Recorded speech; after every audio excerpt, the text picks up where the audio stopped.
words uttered by Tyre Nichols before he was savagely beaten on January 7th. The fact that a traffic stop could lead to the beating at the hands of police that was captured on surveillance and body cameras defies all reason. But here we are as a nation and grappling with yet another senseless police killing, something to which we have become tragically habituated. Black Americans in particular are shot and killed by police at a grossly disproportionate rate, more than twice the rate of white Americans. Tyre Nichols leaves behind a 4-year-old son. Those who knew the 29-year-old describe him as a creative spirit who loved photography and skateboarding. In fact, when his killer stopped him on that night, his family says he had just returned from photographing the Tennessee sunset at a nearby park. On his photography website, Tyre wrote, quote, "My vision is to bring my viewers deep into what I am seeing through my eye and through my lens. People have a story to tell. I hope to one day let people see what I see. Your friend, Tyre Nichols." Tyre was alone in his terror on the night he was brutally beaten. We've all come to see, to bear witness to his beating at the hands of police with Friday's release of the body camera footage showing police officers fist bumping each other while Tyre was propped against a squad car nearby. In just the past 12 months, 1,110 people have been killed by police, according to an ongoing Washington Post tracker. Since 2015, the year the Post began collecting data, 8,166 civilians have lost their lives to police violence. The shocking numbers reveal a police force at war with their fellow citizens. Let's remember just some of the many lives lost in recent years at the hands of police. On February 2nd, 2022, 22-year-old Amir Locke was shot and killed in his home after Minneapolis police executed a so-called no-knock search warrant. The police were looking for Locke's cousin. Shortly before he was killed, Amir had filed paperwork to start a music business. He was preparing to move to Dallas to launch a career as a hip-hop artist. On May 25th, 2020, 46-year-old George Floyd died after police officers knelt on his neck for over 9 minutes. Before passing out, Floyd pleaded with officers to release him, saying, "I can't breathe." Floyd was affectionately known as a gentle giant. He worked at a variety of jobs to help support his 6-year-old daughter. On March 13th, 2020, 26-year-old Breonna Taylor was shot and killed in her own apartment after police barged in looking for her ex-boyfriend. She had just finished working 4 overnight shifts at the hospital where she worked as an ER technician. She had hoped to eventually become a nurse. On October 12, 2019, Fort Worth police shot and killed 28-year-old Tatiana Jefferson in her own home in front of her 8-year-old nephew, whom she was babysitting. Officers had arrived at her home after a concerned neighbor requested a wellness check when he noticed her front door was open. Jefferson loved playing video games with her nephew. She was a pre-med major, was fired to one day be in medicine. On August 24th, 2019, the 20-year-old Elijah McClain was walking home from a convenience store where he was confronted by 3 police officers in Aurora, Colorado, after someone called 911 reporting a suspicious person.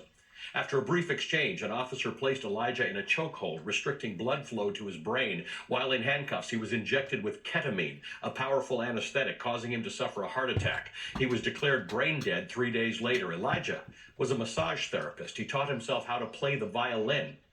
His colleague, James Vigil, remembered a time when someone in the office tried to kill a fly, and Elijah saved it. Speaking to The Guardian, James recalled how Elijah trapped the fly in a cup and then released it outside. Elijah came back inside and told his colleagues, "You know, every life matters." Wow. Subway keeps upping the game. Wow.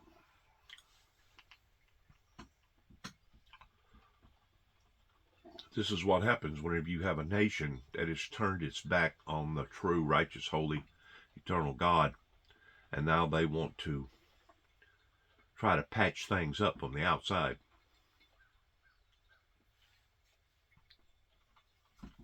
I couldn't tell you the amount of times that I've had guns pointed at me. Just the world in general over here has turned cruel. And I realize that governing requires sometimes a bit of exertion to be able to overpower the people that are trying to overpower supposed to be the good. But whenever the good becomes the bad, and the people have to fight against the very people that they've hired to take care of them, then something is wrong.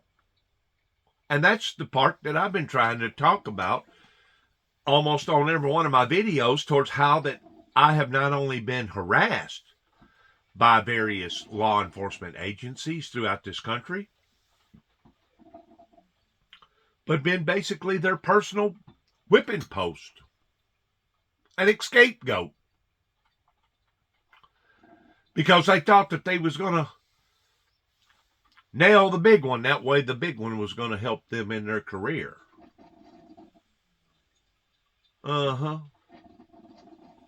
You see, it's just like an officer that's working for these little small towns. If he don't make his quota in a month, and he continues to do that again and again and again, towards not making his quota, towards the amount of tickets that he puts out every month, he eventually is asked to step down or move somewhere else. So these officers are under strains towards having to satisfy their bosses. And who would be the boss man in a case like that? Well, it'd be the chief of police, and of course the mayor is over the chief of police. But it begins with the uppity ups that's controlling, or supposed to be controlling, that in which what goes on below them. And this whole country has turned to paranormal, sorcery, evil, demonic behavior, and now this is the result from it. We had our inaugural meeting of the Velshi Banned Book Club. The book club was born out of a reaction, shock, in response to the removal of so many books. But a year later, it's something much more. Reading these books, understanding the literature, and discussing the lessons that they impart have become a form of resistance unto itself. Our very first meeting was with award-winning author Nikole Hannah-Jones. It embodied reading and writing as resistance. Nikole is the author of the 1619 Project, a crucial book that reframes the way our nation views slavery and, as a result, our country's very history. Needless to say, it has been targeted for relentless ban. I asked Nikole why we should read books that challenge us and that scare us. Listen to what she told me. The role of an education, the role of being a member of a multiracial society is to expand our understanding of our world, not to simply have an education that affirms what we already know, that affirms our worldview, but one that is challenging. I mean, I think about this idea that we should never expose children to things that make them uncomfortable. The books that have been most transformative for me are the books that have been deeply unsettling.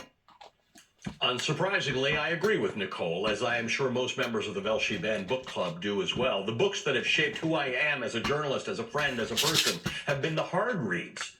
The books that take a few weeks to swallow little by little, including books and authors we've covered on the Velshi Banned Book Club. Toni Morrison, William Shakespeare, modern classics and poems. Nikole Hannah-Jones joins me again next Saturday at 8 a.m. Eastern to mark the first anniversary of the Velshi Banned Book Club. All right, coming up next, Senator Bernie Sanders of Vermont, new chairman of the Senate Health, Education, Labor, and Pensions Committee, joins me. We're talking about raising the federal minimum wage and Social Security. $7.25 an hour. That was another element that helped to put my brother in the early grave, towards him having to work so many hours just to be able to make ends meet. Go deep inside the story. Just to be able to make ends meet. Why the wealthy and the rich and those that was smart enough to get on board on the front end of all this, they got their homes paid for, more than likely. They got their cars paid for, and they're drawing a decent little check from the government, and they're well taken care of.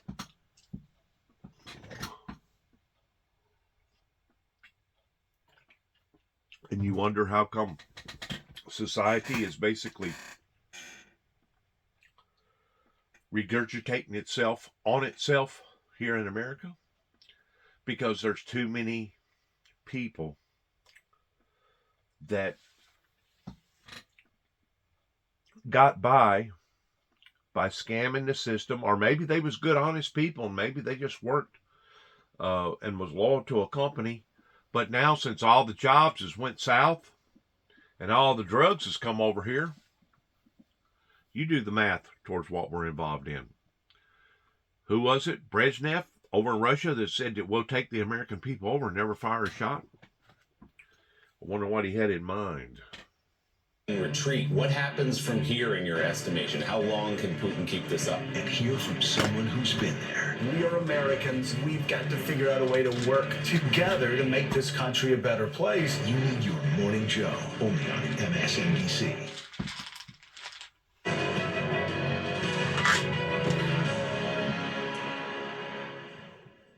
It's been 13 years since the federal minimum wage in this country was increased. Since 2009, the minimum wage in America has been $7.25 an hour.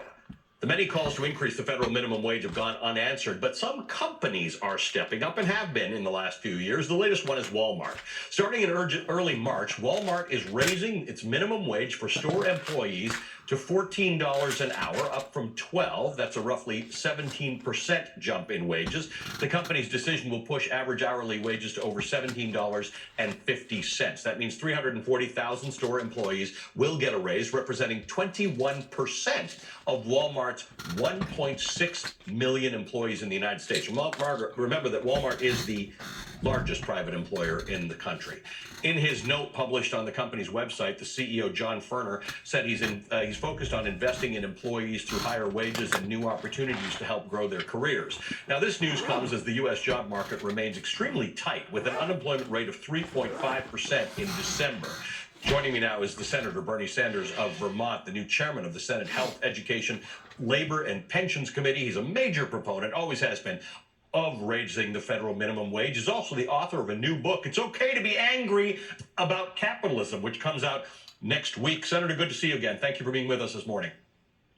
Thank you for having me. Look, you've been making the argument, as have many people, for a legislative fix for the federal minimum wage to actually be higher than it is. For better or for worse, the tight labor market has caused this to happen among some of the country's major employees. Are you okay with the market having addressed some of the things that you were hoping to address through legislation? The reason that Walmart has raised the minimum wage, you know what? You can't find labor in many parts of this country for 10 or 12 bucks an hour, the wages that they've been providing. So they have done in their own self-interest that, hey, we need workers. Let's raise it to at least $14 an hour. So if people like Walmart know this, and other merchandising stores know this, if your retail departments know this, how come your restaurant workers are still basically paying their waitresses about $2.50 to $3 an hour? Of course, they're supposed to get tips, but what if the community is down in their luck and don't nobody have extra money to give to the restaurant worker that's waiting on tables? I mean, it's asinizing by proving that our government does not know how to govern in taking care of its own people. I mean, there's no doubt, because of various situations that has occurred in the past 25, 30 years, to the boiling point of where we are right now, that is the reason why. I mean, whenever you take all the jobs in the communities away, and then whenever you do have a job, you got to drive, ain't no telling how far to get it, and then once you get there, you're not going to make decent money, and you got to stand on your feet instead of 8 hours a day, 10 or 12 hours a day, and you wonder how come people are pissed off at our government. And then we got to see stuff like we see on TV. It just recently happened down in Memphis pertaining to guerrilla warfare, or it's like guerrilla warfare. It just supposed to be guerrilla warfare whenever you take 4, 5, 6 thugs that's beating an innocent person all the way to death. We're at war with our own government here, and with those that are supposed to be taking care of us. But yet, no, they're still holding their positions. They're still in there, and some of them have been in there for 25, 30 years. And how come the people have sat back and allowed for this to come up onto them? To this day, I'm still bewildered about it. And the only thing that I can think of is that it was intentionally done by the wicked and the demonic and the strong and the powerful towards allowing for all the drugs to come over here to the begin with, that basically help to fatten their pockets and give them a sense of security. But now, since everybody's gotten hooked on the drugs, now there's all of a sudden a push against the drugs, and now we're turning into a chaotic governing state of affairs here, because now it's almost as if we are regurgitating up onto ourselves. And all of these talks that has been talked about have been anti-disturbance, anti-war, anti-problem, because none of this is consistent towards going in the direction towards peace. Even the war in Ukraine, that is not a decision made towards going in the direction towards peace. Then you got all these uprisings that's happening all over the world. I was watching a program late yesterday, where somewhere over in New Zealand got hit by a massive deluge that just caused havoc in a certain particular town. I don't forget the name of the town, but it was just awful in how that Mother Nature is lashing out to these Homo sapiens here upon the planet. And they're still not getting it. They're still not pulling together, which makes me think, and I'm sure that the same thought had to arise in Noah's minds again and again and again, and his family's minds, and other prophets of God that's come forth with divine messages, that they're doomed. There's nothing more or less that I can do other than dig in and wait for the inedible to happen. And that's basically where I am personally, in waiting for the inedible to happen. Because God ain't going to put up with this but just a certain length of time. And then after that, if you think that you're dealing with hell here upon this planet right now, you ain't dealing with nothing yet.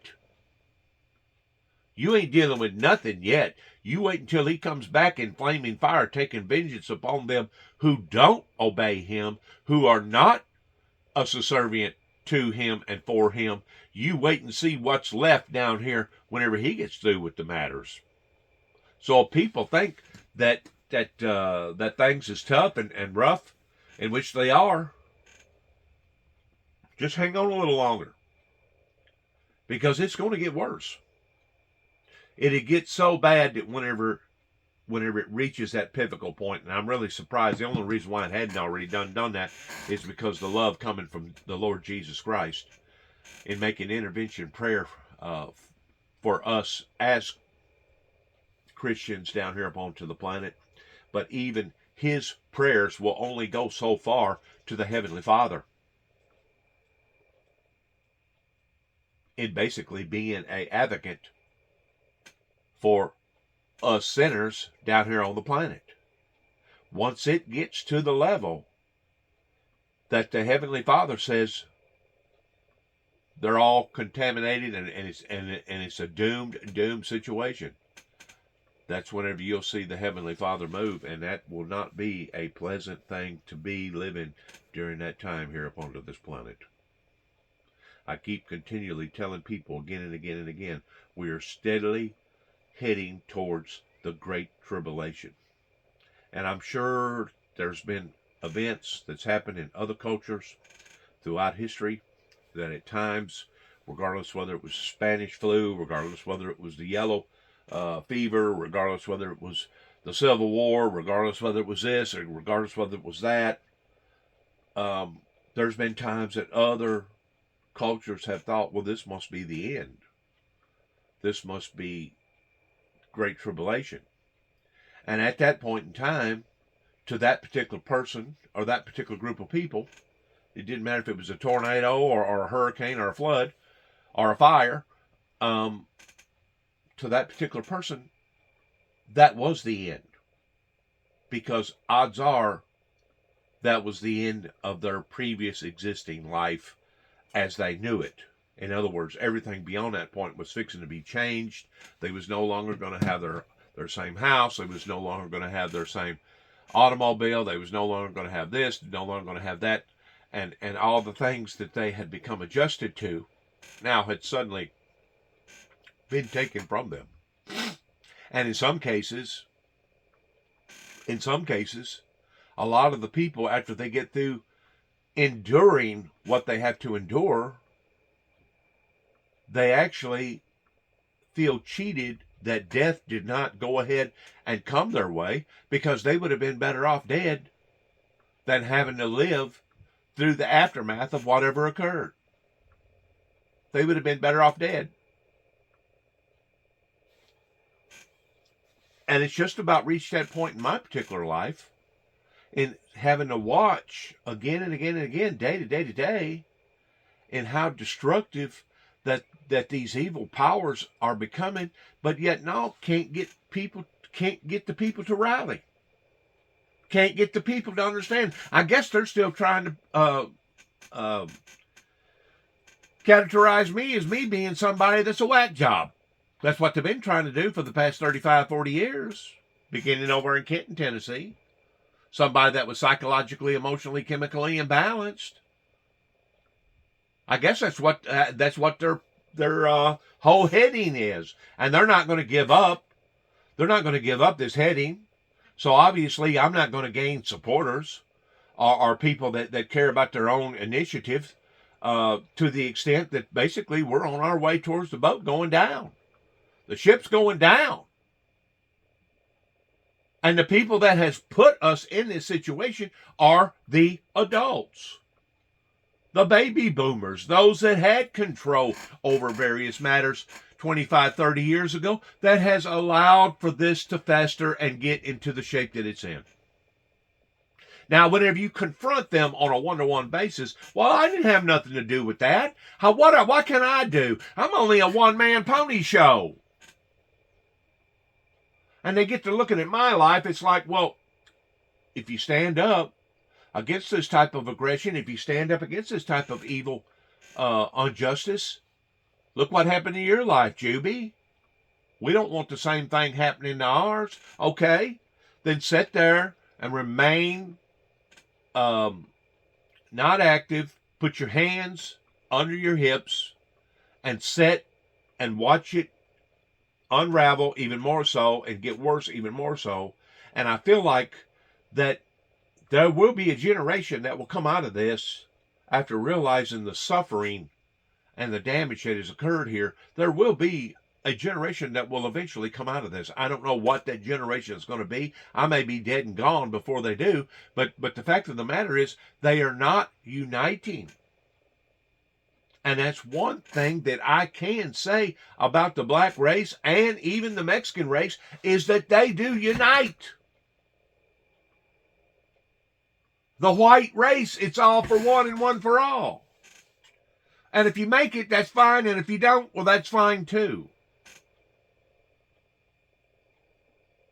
Just like the minimum wage that they're talking about here in the state of Tennessee being $7.25 an hour. Whenever I first come back to Tennessee in 2014, after me being out in Santa Fe, New Mexico, Albuquerque, and basically pulling my shirt sleeves up and figured out what their whole program was about over there, I realized that Tennessee was about 10 years behind where all these other countries was pertaining to labor issues. And I had to sit back and watch my brother work 10 hours a day, 6 days a week, just to be able to maintain and bring some sort of a halfway decent check home. And for people to have to do this under the subservienthood of serving their master or being pleasant to their master is cruel. And to me, it's wicked to ask somebody to put that many hours in making basically peanuts, knowing good and well that everything around them has risen the way that it has, And that was one of the things that helped to put my brother in an early grave, is that he was having to work too many hours on his feet. The old cliche that work will not hurt you, it depends on what type of work, and it depends on what type of pressure that's involved in that work. That if you apply yourself too much in that particular strenuous situation that you're dealing with, it will have an effect on various organs in your body. Now, just hard, brutal work towards getting out here and working in the cotton field, or working on the farm itself towards raising hogs or pigs, or dealing with this or dealing with that, mending fences, feeding the livestock, etc., etc., etc. I guess, on that level, you don't have to worry about it necessarily straining your brain, but you do got to worry about pulling muscles and straining vertebrae in your back. So when people tell you that work will not kill you, they're lying to you, because work will kill you. And I think places, in other parts of the world realizes that.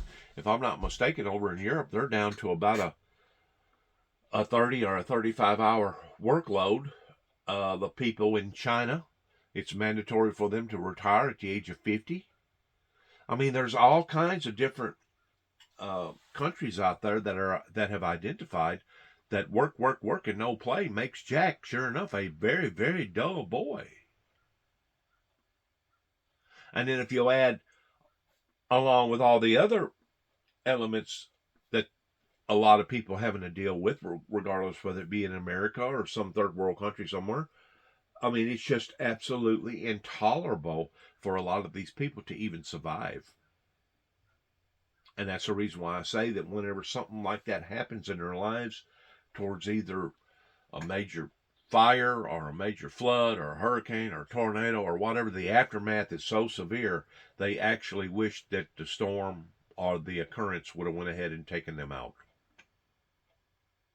And if the world continues to take punch after punch after punch like this, coming from the demonic sources from above, pertaining to our adversary, it's not God that's bringing these storms and these fires and these hurricanes and tornadoes. And I continue to keep telling people that whenever the insurance companies come out to your house after a tree limb falls on your car or falls on your house, and the first thing they want to write up, well, it was an act of God. That is an inaccurate statement. It is not an act of God. God is not going to purposely want to bring a tree limb and completely, totally annihilate your house with you in it to the point that you either become injured or dead. That's not of God. That's of an adversary that wants to bring that type of trouble and harm and hurt into your life. We are being bombarded right now, just as the Bible talks about, that people don't want to observe. For some reason, they don't want to wake up to it. Just like Randy Brundage over here, whenever I was going to their church for almost a year over here in Central, I questioned him about the devil. Well, I don't believe that, Juby. Well, if you don't believe in the devil, why are you even going to church towards saying that you believe in God? Because there is a two-way street on the entity of the supernatural. And if you're not aware of that by now, especially as old as Randy Brundage is, he probably won't never, ever get it towards the demonic spiritual warfare that a great deal of the Christian society here upon this planet are going through right now. And it's cruel. It's very, very cruel. And what a lot of us are having to deal with on a day-to-day basis. And of course, whenever you have statehood that don't care about their citizens no more than the state of Tennessee does towards keeping minimum wage at $7.25 an hour, that just speaks volumes about your statehood. It speaks volumes about your governor and those that hold those positions. But that is not enough. A couple of years ago, we fought to raise the minimum wage to $15 as a result of inflation in real dollars. That should be at least $17 right now. Here's the bottom line. You got over 60% of the people in this country living paycheck to paycheck. Tens of millions are working at starvation wages. It is not too much to ask in the wealthiest country on earth, where we have massive income and wealth inequality, people on top doing phenomenally well, to say that in America, if you're working 40 hours a week, you're not living in poverty. $14 an hour is not going to do it. We got to raise the minimum wage to a higher level than that, and I'll do my best to make sure that happens. We're living in a society over here that those that are well taken care of because of fortunate circumstances, maybe they inherited some money, maybe their mother, their father, you know, they made a loss that way, but maybe they had a good insurance claim on them, or maybe they were just at the right place at the right time and they know how to manage their money and they turned out okay. But I have seen this again and again and again so many times, to where those that should be taking care of the weak and those that should be taking care of the unfortunate, that are fortunate, that does have large amounts of bank accounts, those will be some of the first ones that'll be standing in line towards wanting free aid. And if that don't speak volumes about that particular person that's doing that, knowing good and well that they have resources within their guidelines to where they do not have to not only depend upon such as that for survival, but they themselves should be the ones that's handing out free food and free this and free that. It's awful. It's absolutely awful in how things are regurgitating themselves here in America simply because of a group of people that did not want to believe the truth going back 30 some odd years ago in the Ronald Reagan's administration. And the only thing that I know to do is just like all the other prophets have done. Hey, once you can't convince them, once you can't help them, once you can't rally them, once you can't advise them in the right direction, only thing you can do is sit back, hunker down, take the scriptures literally, whenever it talks about pray that you're either worthy to escape these harshnesses, things that's going to be falling upon to the earth, or pray that you can endure them towards being strong enough, and basically hunker down. Hunker down. Now, does that mean that I can't help towards putting out videos? That's why I'm putting out videos. Does that mean that I can't help towards giving somebody a free ride if I see them out here that needs a ride? That's the reason why I still to this day give various people free rides. Does that mean that I still don't help people that's standing on the street corner that's begging for food? I still help those people occasionally that's standing on the street corner. But all them people that I just got through telling you about that has deeper pockets, that was fortunate enough to be able to take care of themselves, 9 times out of 10, that will be the group of people that will refuse to help that young girl or that young boy standing on the street corner with a cardboard sign in their hand. I never thought that I would see so many people that got injured and hurt pertaining to the tornado damage that recently hit here about a year and a half ago, and how that the people that did have stuff, and trust me, whenever I say this, I'm not talking about everybody, because I know a lot of people did help. A lot of good, sound Christians did help.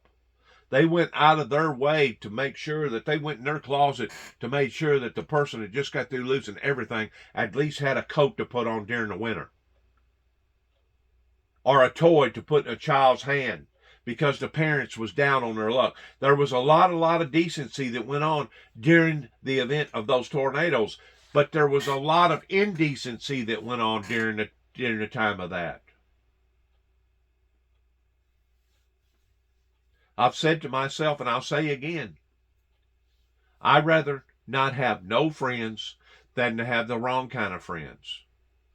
Now, in today's society, does that mean that you're probably going to be a very, very lonely person? Probably. But, in today's society, we got TVs, we got communication devices pertaining to telephones. We got computers. We got some places we can have animals, cats, dogs, whatever, livestock. We got restaurants. We got, Walmarts. We got all these other different things around here. So it's not like that you're living back in a primitive era, living in a cave somewhere. So you can live without good, strong friends. But does that make it any easier? No. Matter of fact, it makes it harder. Because now you can see what's happening. You can see the decay from the inside. But there's really nothing that you can do about it. Other than what I'm doing towards making videos and putting them on my YouTube platform and praying to God that one day, whenever all this is settled through the ruin, through the smoke and ashes, that there will be a group of people that will evolve, that will come out of all this, and maybe one day my story will be told in the right format towards, well, this was an individual here that was trying to warn people and trying to tell them and trying to give them a heads up. And this man, they brought suffering and indignation into his life that they should have been backing and supporting. I've never wanted to be treated like a king. But at the same time, I wasn't expecting for my own people to turn on me the way that they have in the past 40 plus years, that I have had to divert so much energy, power, and money and resources towards basically going up against my own people. Because they didn't want the truth. They didn't want the discoveries that is in the Bible pertaining to end-time biblical Bible prophecies. And man, have they ever showed so. The adult society and the baby boomers, have they ever showed themselves in who that group of people really is. And like I said, I'm not talking about everybody. There are some out there that have loving, gentle, forgiving, caring hearts. But not as a whole. As a whole, America has lost its footing pertaining to the good, sound, decent men and women that used to live in our land, that are now far and few between. Everybody should know this. In terms of Walmart, Walmart is owned by the Walton family, the wealthiest family in America. In the world. A lot of their workers who are earning wages so low, they got to go on food stamps. They got to go on Medicaid. Well, they're not the most wealthiest family in the world, but they are the most wealthiest family in America. I think their brand is now well over a half a. The way that they're going 20 years from now, they'll be a $1 trillion company, and that's saying something. To know that your brand is worth at least $1 trillion. That's a lot of jack. Go on Medicaid. So in other words, you have the taxpayers of this country subsidizing the wealthiest family in America because they're not paying a living wage. Let me ask you, but I want to actually just put wages. But your government officials can't. And that is a multi-trillion-dollar industry. Just put it in the right perspective. The day after Thanksgiving, which is called Black Friday, they done over $9 trillion worth of retail prices in America. They added it all up. But guess what? The day after that, cyber done something like 11 or 12 trillion dollars in sales. That's almost $20 trillion in about 48 to 72 hours that America spent on loved ones or on themselves, and moved the inflation or the economy act towards in a better positioning place. If that gives you any idea towards what kind of money is spent on a day-to-day level in government affairs. And how come our government can spend all this money towards helping other countries, but yet now we can't even get a handle on what the hell's going on down on the border? We can't even bring in jobs over here. And these government officials that have allowed for things to get in the shape that they're in, pertaining to all the drugs and no jobs or slave wages type jobs. This thing's out of hand. It's out of kilter. And it's just a matter of time before God's going to come back. And that's what I'm waiting for right now. If there's ever been a time that I have relentlessly prayed, God, please come back. God, please come back. God, please take your people from this misery and this hell. I do it every day. I do it every day, because other than making some videos, other than maybe helping somebody down the road that's holding a street sign, other than being effective in the Christianity world, that's about the best that I can do at this point in time, because my hands have been tied by these demonic sources that has got out here and spread all these malicious lies about me, towards me either being a bad person, me being a monster, or me being somebody that was off his freaking rocker. And the original core to all that occurred in my life goes back 40 years ago in 1983. Whenever two hands miraculously saved my life, the Holy Spirit intervened. There was intervention in my life. But then whenever I go to Kenton, Tennessee, and I ask for help, the type of help that I got was being branded and going to a psychiatric ward. Even though I'd been attacked by a lunatic the night before that basically allowed for a demonic spirit to enter into his body, while I still had 64 staples up and down my belly that tried to kill me.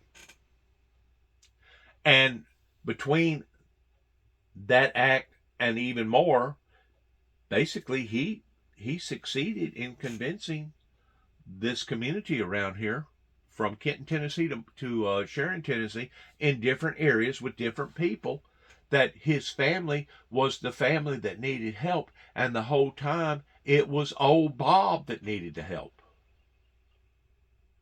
And what even hurts me more than that is that I got a son that was born in 1979 that's in his early 40s, now going through a second marriage, fixing to bring a child into the world, in which I'm proud of that. You know, the fact that he's been self-sustainable and he's got a child on the way.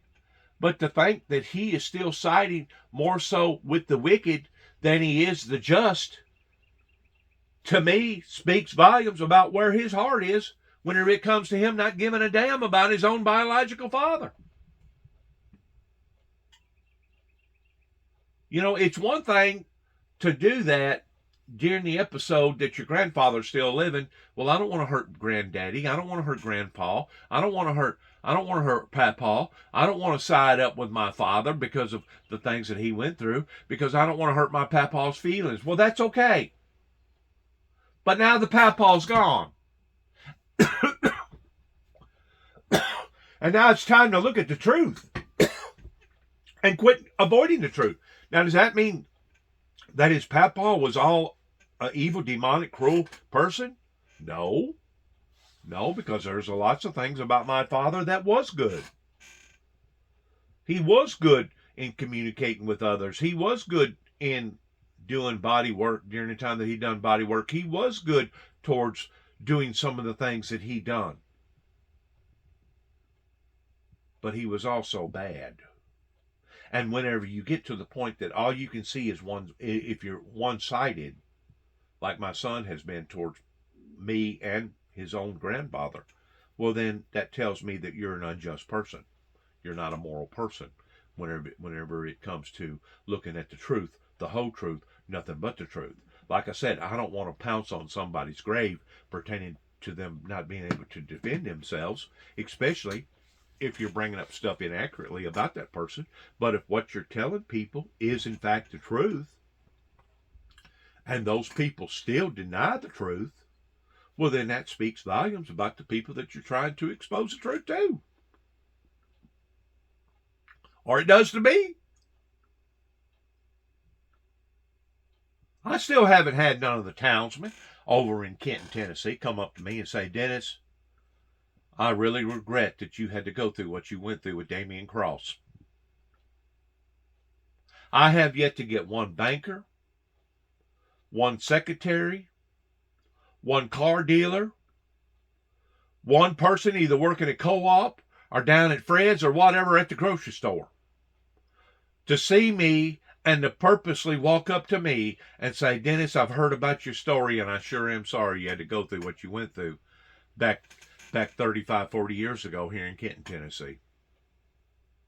And when you have people that are that two-faced, that aren't willing to look at the whole truth, but only parts and different parts of the truth.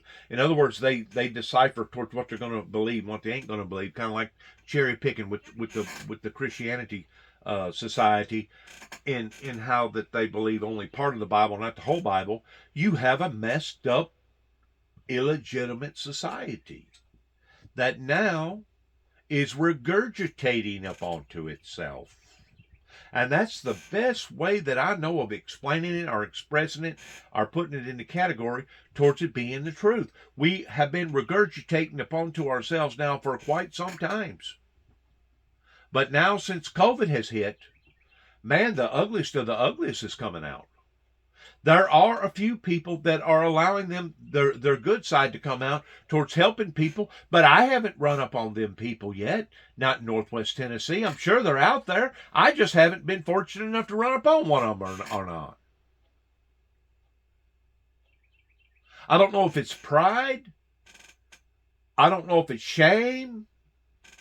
I don't know exactly what it is, but whatever it is, it ain't what it's supposed to be according to the way that I understand a nation or a community pulling together towards helping one another.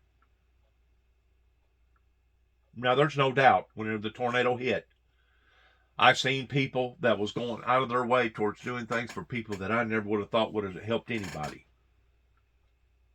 But on the other hand, I've seen people that could have helped, that wanted help, and didn't even need no help. They was strong enough to stand on their own feet, but they still stood in line towards wanting some of the freebies at the time that come through here. Free food, free clothes, free this. Those type of people are the people that I'm talking about that there's going to be a special place in hell for. Because those people don't care about nothing or nobody other than themselves. Or just a few that's within their little circle. And the rest of them, their attitude is, well, sorry for you, bud. Sorry for you. Well, whenever you have that type of design in your community of the wealthy and the rich and the fortunate only caring for the fortunate, you're going to have a regurgitation atmosphere that is now basically showing itself to do just exactly that, especially whenever you have the statehood pertaining to the people that's supposed to be taking care of everybody, that are more worried about taking care of themselves and the wealthy people than they are taking care of the unfortunate people. On the screen for a second, the current minimum wage of $7.25 an hour if you work full-time would net you $15,080 a year. Your proposal, your basic minimum proposal here of $15 an hour still gets you $31,200 a year. So for people who are offended by the idea of doubling the minimum wage, people are not running away with a whole lot of money at that point. You're still only earning $30,000 a year if you earn $15 an hour. And the thing about it is, let's back that up a little bit right there. The people that's making $30,000 a year, by the time you pay in all your state taxes and federal taxes of the amount of money that you're getting, and then by the time you pay all the taxes of everything that you buy, plus your insurance, do you think that you pocketed $31,000 at the end of the year? No. You only pocketed $15,000.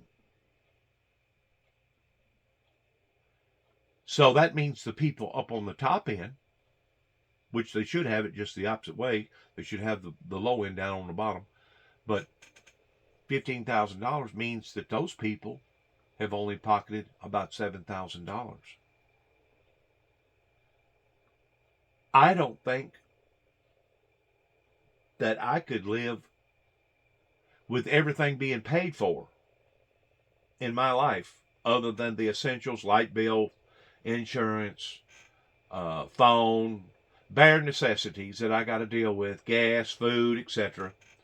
I don't think that I could live off of that in 6 months. $7,000 would be tough to live off $7,000 in a 6-month period. And to think that those people are having to live a whole year on $7,000, you wonder how come they're diverting to drugs. You wonder how come they're committing suicide. You wonder how come their lives is in shambles. That's the statehood that we have that are in control of the unfortunate people's lives here in the state of Tennessee. Just like whenever I fell in 1979 and I broke both legs, crushed both ankles, fell off a 4-story building, crushed 3 vertebrae on my back, ruptured 2 discs, broke both arms, laid in the hospital 6 weeks, 3 days flat on my back, took almost 3 years for me to get back up and learning how to walk again. And then took another year or so for me to learn another occupation to where I was self-sustainable. But the workman's comp did pay all my expenses pertaining to hospitalization and etc. But when it was all said and done with, I got maybe about $25,000 out of the deal. That now today I got to deal with arthritis, bursitis, and all these other problems that has arisen because of those old injuries. And to top it off with adding insult to injury pertaining to what the officials done in Kentucky towards basically causing me to balloon up towards become obese. That caused that much more horror to my old injuries.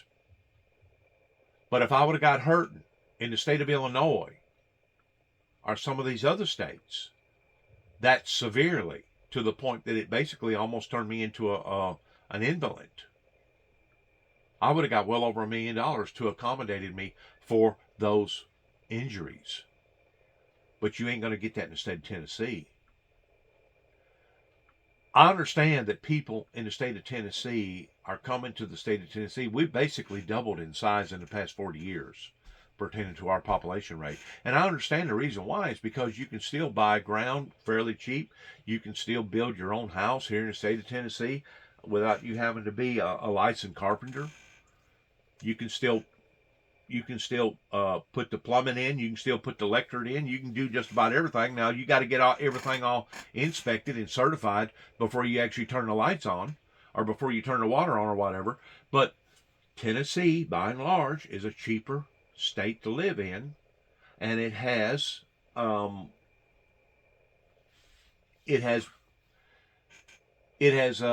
benefits to it that most other states don't. But it still doesn't make it no easier whenever you got people that's making $15,000 a year, and after they get through paying all their taxes, either coming in or going out, and their insurance and etc., they basically have pocketed $7,000. And to think that our statehood hasn't done nothing about that in the past 15 or 20 years, they are purposely driving the unfortunate society, such as my brother, into early graves.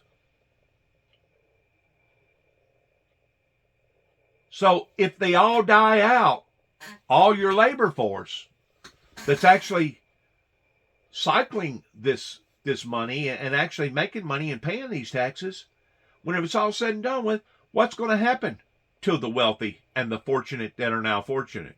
The system's going to collapse upon to itself, and eventually they'll be beggars too. They'll be the unfortunate too. Why are they going to be the unfortunate? Because eventually it will catch up with itself. And I'm really surprised that it hadn't already. And I think people like Walmart and other big corporations out there can understand that and see that. That without their labor force, Walmart does not exist. They got to have people to restock those shelves. They got to have people that stand in them cash registers. They got to have people that can do the price exchange, either going up or going down. They got to have human labor people for their industry to survive, much less thrive. Well, how come our statehood can't see that? How come our governor and the people down from our governor, pertaining to our state senators, how come they can't see that? You know why they can't see that? Is because they don't want to see that. That's just like these law enforcement agencies that can't see police brutality in the fullness of the way that it should be observed and looked at. You know why they don't see that? Because they don't want to see that. The rich wants to take care of the rich. And that's okay to a certain degree, but that's not how the system was set up. The system was set up towards taking care of the fortunate as well as the unfortunate. And the more that you keep catering to the fortunate and there's more of the unfortunate, eventually it will totally engulf itself. It will regurgitate upon itself, just like vomiting up. The wealthy and the rich and those that does have nice cars and homes and houses that are,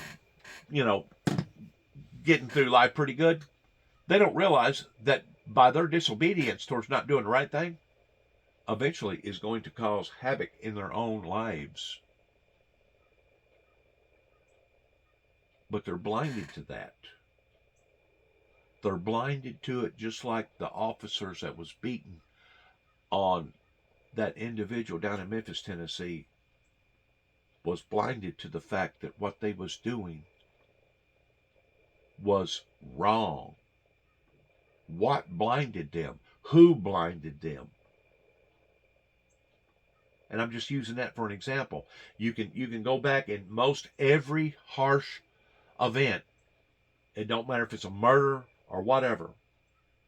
And 9 times out of 10, you can go back to that person that done that in a remorse state. It used to be more so towards people having good, solid minds and not being possessed with devils or not being on drugs to the point that they have burnt all the doorfulls out of their minds to the point that they could care less about having any type of a conscience towards having any shame. But it used to be that you could go to most of those people and they would tell you, I really don't know what got a hold of me. I really don't know why I done what I done. Well, you know why? Because you was consumed at that point in time towards doing what you done. And the more desperateness that you have a group of people that's surviving, kind of like they claim now that the Zulus is coming out of Africa because the environment has become so harsh over there that even their wild livestock, their animals can't even live. Tigers, bears, stuff that's used to that type of habitat can't even live. Well, now it's done brought out the Zulus to the point that now you got headhunters and cannibalism back in Africa, in parts of Africa. So it's separating. These occurrences are separating us towards who we are versus who we want to be. And if we don't stick with the guidelines of the Bible towards feeding the hungry, clothing the naked, and this is an area that I got to work on towards lusting after the naked, especially those that want to be recorded in doing sinful, wicked acts. And basically all you got to do is get online and just press a couple buttons and you're right there. You can see all this stuff that's on display now. This is something that I got to feed my consciousness towards. You know that is not right. You're supposed to be clothing the naked and not lusting after them. Well, see, if I didn't have that guiding light to go by, pertaining to that northern star, I never would know that. But I do know that. And because I do know that, there is a struggle, because I still am in the flesh. I'm not perfect yet. I can't walk on water, haven't never raised the dead. But I'm just like everybody else. I'm in the flesh, and I've been contaminated with all this sinful activity, regardless whether you're contaminated toward being lazy, or contaminated with money, or contaminated with power, or contaminated in other ways. I'm just like everybody else. I'm having to restrain and fight the temptations of the flesh just like everybody else. And the preacher down the road, he's just like everybody else too. Unless he's so old to the point that none of those things is appealing to him any longer pertaining to the flesh. But what I'm saying is, just the other day I was listening to a program in regards towards how that the immoral sexual activity has basically infiltrated into the hearts of our children and our children's children. That now you have 7 and 8 year olds that are used to looking at other people's nakedness or watching people perform sexual activities, either online or in person. That's become a norm. That's become a norm. And I don't think I even knowed what a female looked like naked until I was probably about 14 or 15. And I for darn sure didn't indulge in that type of activity until I was 17. Today you're having children having children. Today you're having 8, 9, and 10-year-old young girls that's now having children. What the hell are we turning into here? We have a society that is basically throwing up on itself. It's regurgitating itself. And it's regurgitating itself in a very, very immoral, harsh, insensitive, cruel, mean, wicked way. We are heading in the wrong heading, and we have been heading in that wrong heading ever since I sent 9 tapes to the White House in the late 80s that helped Ronald Reagan in convincing the superpowers, instead of working against one another, towards working with one another. Well, now since COVID has hit and things has gotten dire, now we're seeing countries literally exploding or imploding up onto themselves pertaining to the way that they're treating their own citizens. And if you think it's bad here in America, my friends, we're actually living in paradise compared to a lot of these third world countries right now that are basically like Honduras and Mexico and South America and all them other places and other parts of the world. All these little islands that's been hit by all these hurricanes and stuff. You got people that are down on their luck. And I don't think that I've ever seen it this harsh, this quick, this much in my lifetime. Matter of fact, I know I haven't. I never would have thought that COVID would have exhilarated or forced all this stuff out to the surface the way that it has, but it has. It really has, and it's made a lot of things that much more obvious towards how bad that bad truly is. It's accelerated it. That's what COVID has done. It's accelerated towards seeing the harshnesses, not only here in America, but throughout the world, especially throughout the world. More so throughout the world than in America. We're now seeing these catastrophics that's hitting us, more so with the unfortunate than the fortunate, but they're still hitting us. And if you take enough licks, I guarantee you, no matter how wealthy, no matter how rich you think that you are, eventually, once the boat goes down, the boat will go down. And I categorize it the same way as I do milk. Whenever a gallon of milk gets spoiled, it don't spoil on one end and the other end still good. Whenever the money goes bad, whenever the system breaks, finally gets so much of it that it can't take it no more, the money isn't going to just not be good on the East Coast and the West Coast. The money's still going to be good. Whenever it goes bad, it'll go all bad. We're talking about people that does have money in their SDs and their CDs and their IRAs and their 401ks and etc. You'll wake up one morning and you won't have a dime. You'll be just like everybody else. It'll be gone. Your nest egg, your net that you had built up is now gone. And it talks about this in the first part of Revelations to the churches, that he will throw us off into a bed of sickness, and it talks about how that he will throw us off into great tribulation, and it talks about how that the rich and those that thought that they was beyond this, of how that God himself will either cause it or allow it to happen. I feel like that it's more towards our own indignations towards God allowing for it to happen, but it says that he will throw us off into great tribulation. And that's in the area that we're heading in right now. And if you can't understand that and comprehend that as a wealthy, well-to-do person, a person that obviously has been fortunate enough to be part of the fortunate, if you can't understand that and comprehend that, well, I'm sorry, because your day's coming. Or if your day ain't coming, your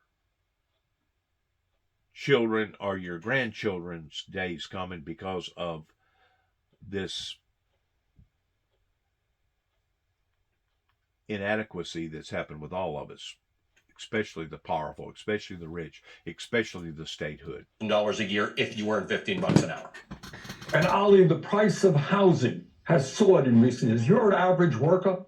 My God, you're paying $1,500 a month to put a roof over your head and your child's head. The price of food has gone up. You got healthcare expenses and so forth. So look, the bottom line is, this is not complicated. You got an economy right now that is doing great, fantastic for the 1%. How about creating an economy that works for ordinary Americans? That means you raise the minimum wage to a living wage. What that will be, I don't know. To my mind, at least $17 an hour. It's going to be a struggle, but that's the fight I want to wage.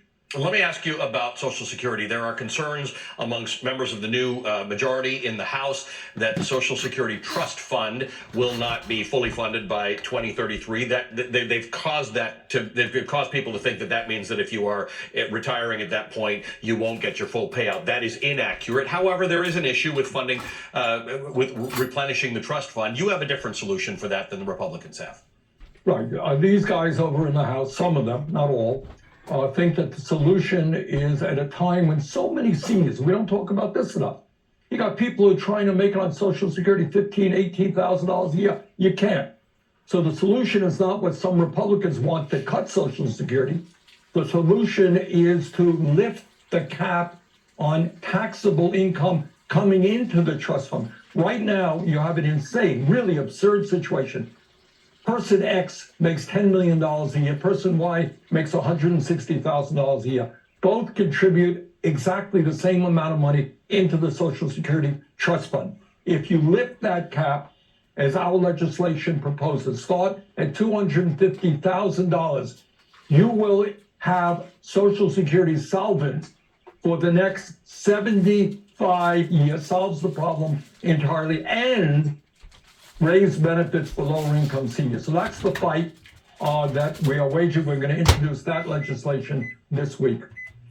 Tell me what that looks like in this House. I know you're not in the House, but we have seen a House where most of the priorities right now from Kevin McCarthy's crew are investigations, except for the Social Security matter, which will lead to possibly not raising the debt ceiling, which will lead to possibly a government shutdown and increased borrowing costs. But no one's actually working on a fix for this right now. So when you say you're going to propose it, how might that actually work and become law? We are working on a fix, absolutely. Look, it is true that we should be concerned about the solvency of Social Security.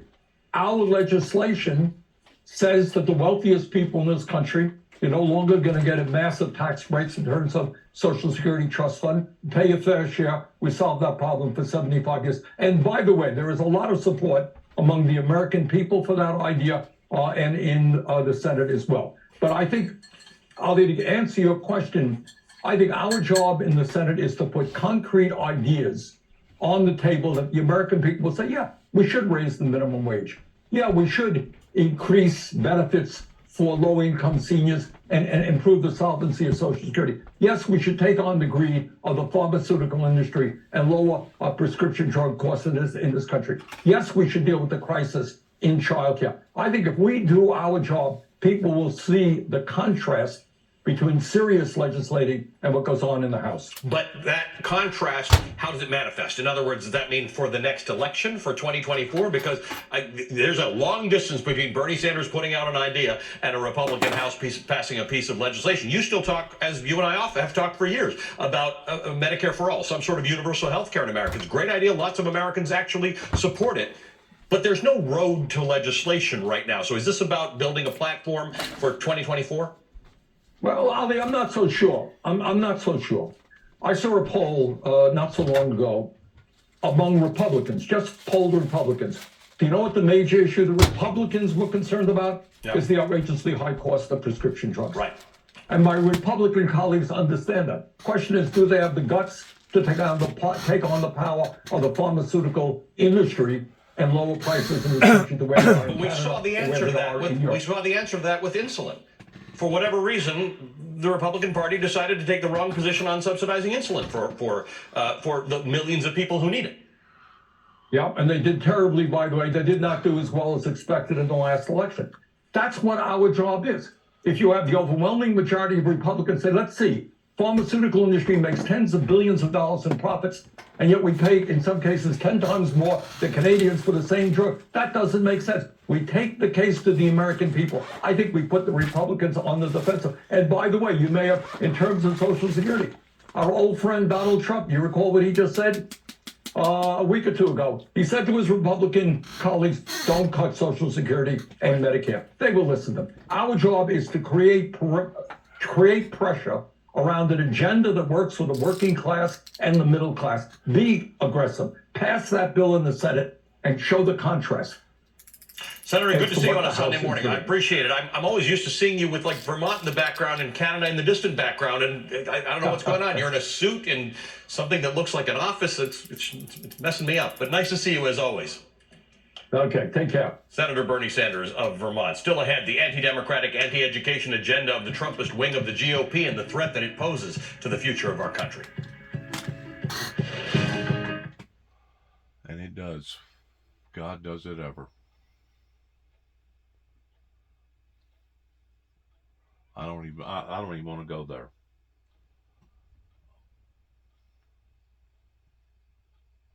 I am so disgusted with our politics, and I think other people are too as well. And it doesn't matter if it's Republican or Democrat. I am so disgusted. Let's go to something different right here. Don't mind. To quote, certified teachers who embrace patriotic values. Face the nation. Forward to put us on a path to balance, at the same time not put any of our debt in jeopardy at the same time.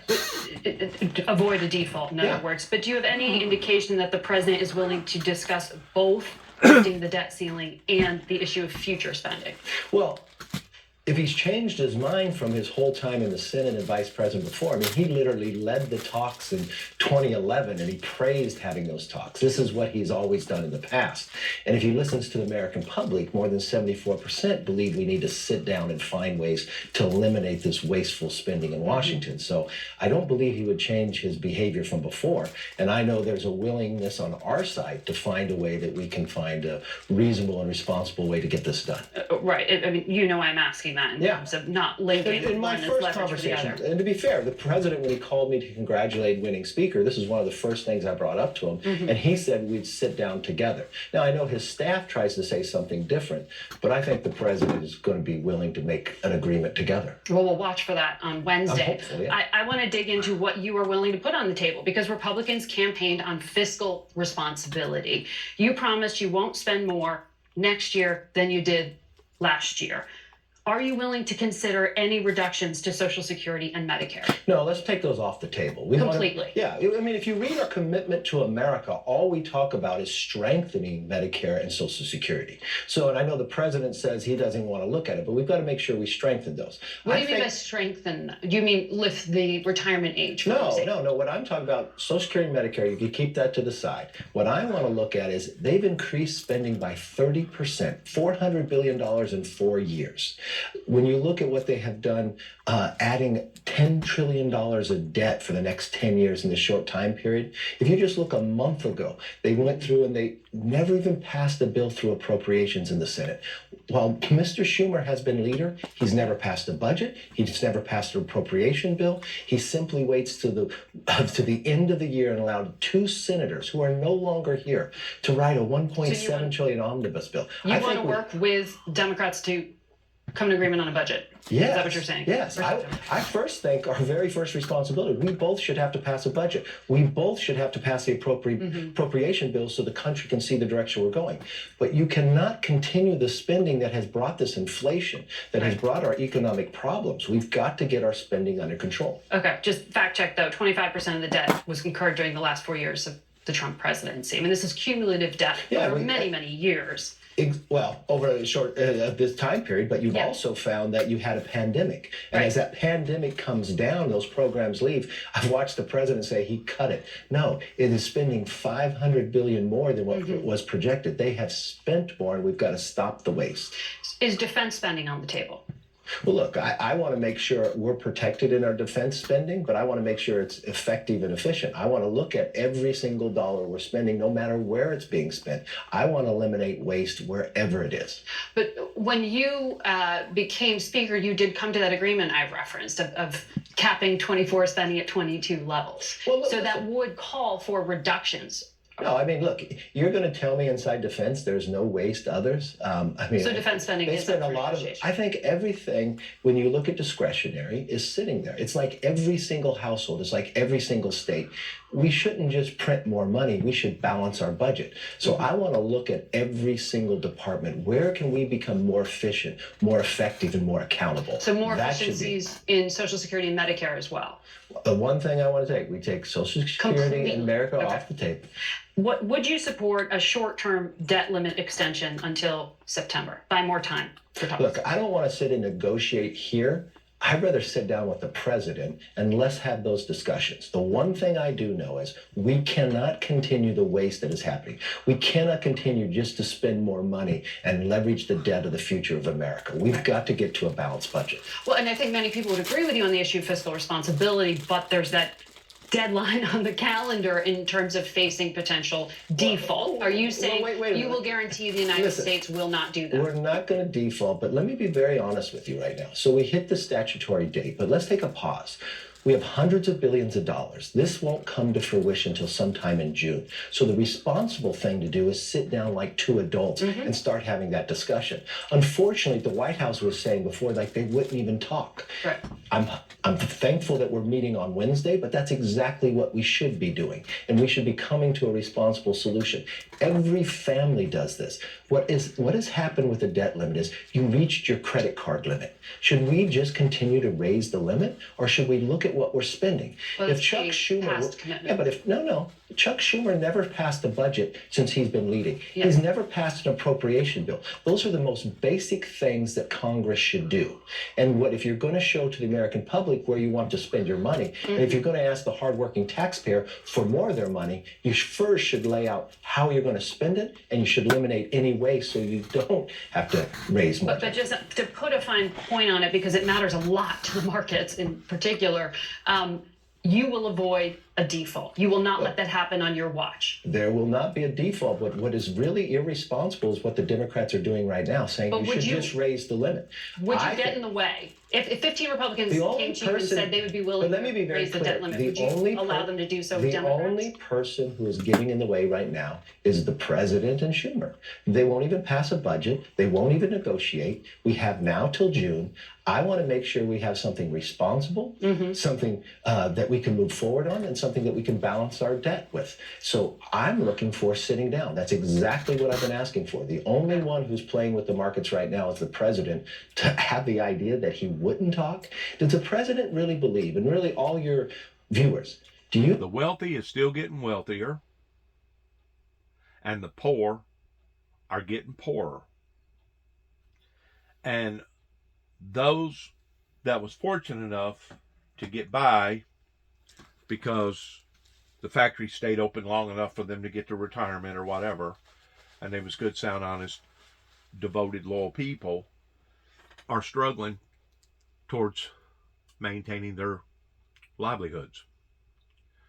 In the meantime, all these other things are steadily approaching us pertaining to the forces of nature, pertaining to maintenance on your automobile, pertaining to your body wearing out, pertaining to all the baby boomers. And now this is all capping off into itself right here during this moment of crucial reality that, to be quite frank with you, I don't think that it's a repairable system anymore. I mean, it's one thing to call it a broken system, right? That was the primary purpose that my brother and I put up the broken cross out here, because the cross, in actuality, don't have nothing to do with a person's salvation. It's what happened on the cross that has everything to do with a person's salvation, pertaining to how that they crucified the Lord Jesus Christ. What was the cross? The cross was part of that system that they basically steered away from. Your statehood, your governments pulled away from after basically somewhere around the crucifixion of Christ, because they felt like that it was a too heinous or a barbaric way of governing their citizens. But whenever you have that same system that is not governing at all, that is leading us down this trail towards the mouth of the volcano,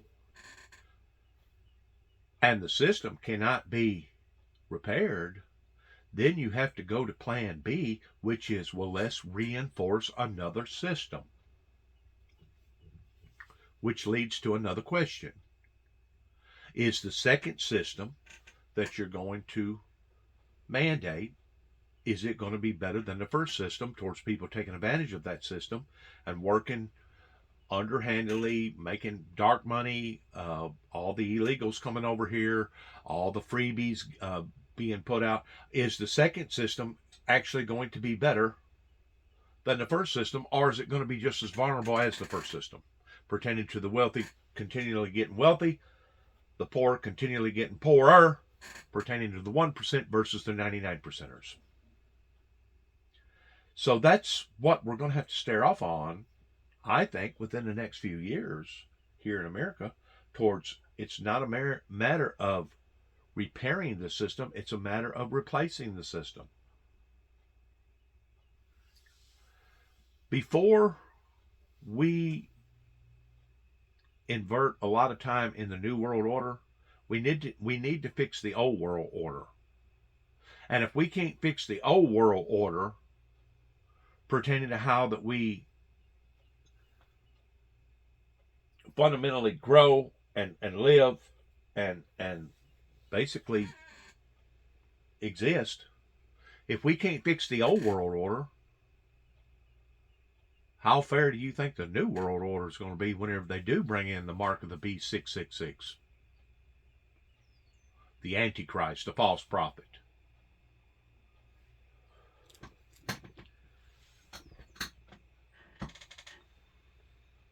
There's no waste in government? Do you believe there was no waste in that $1.7 trillion?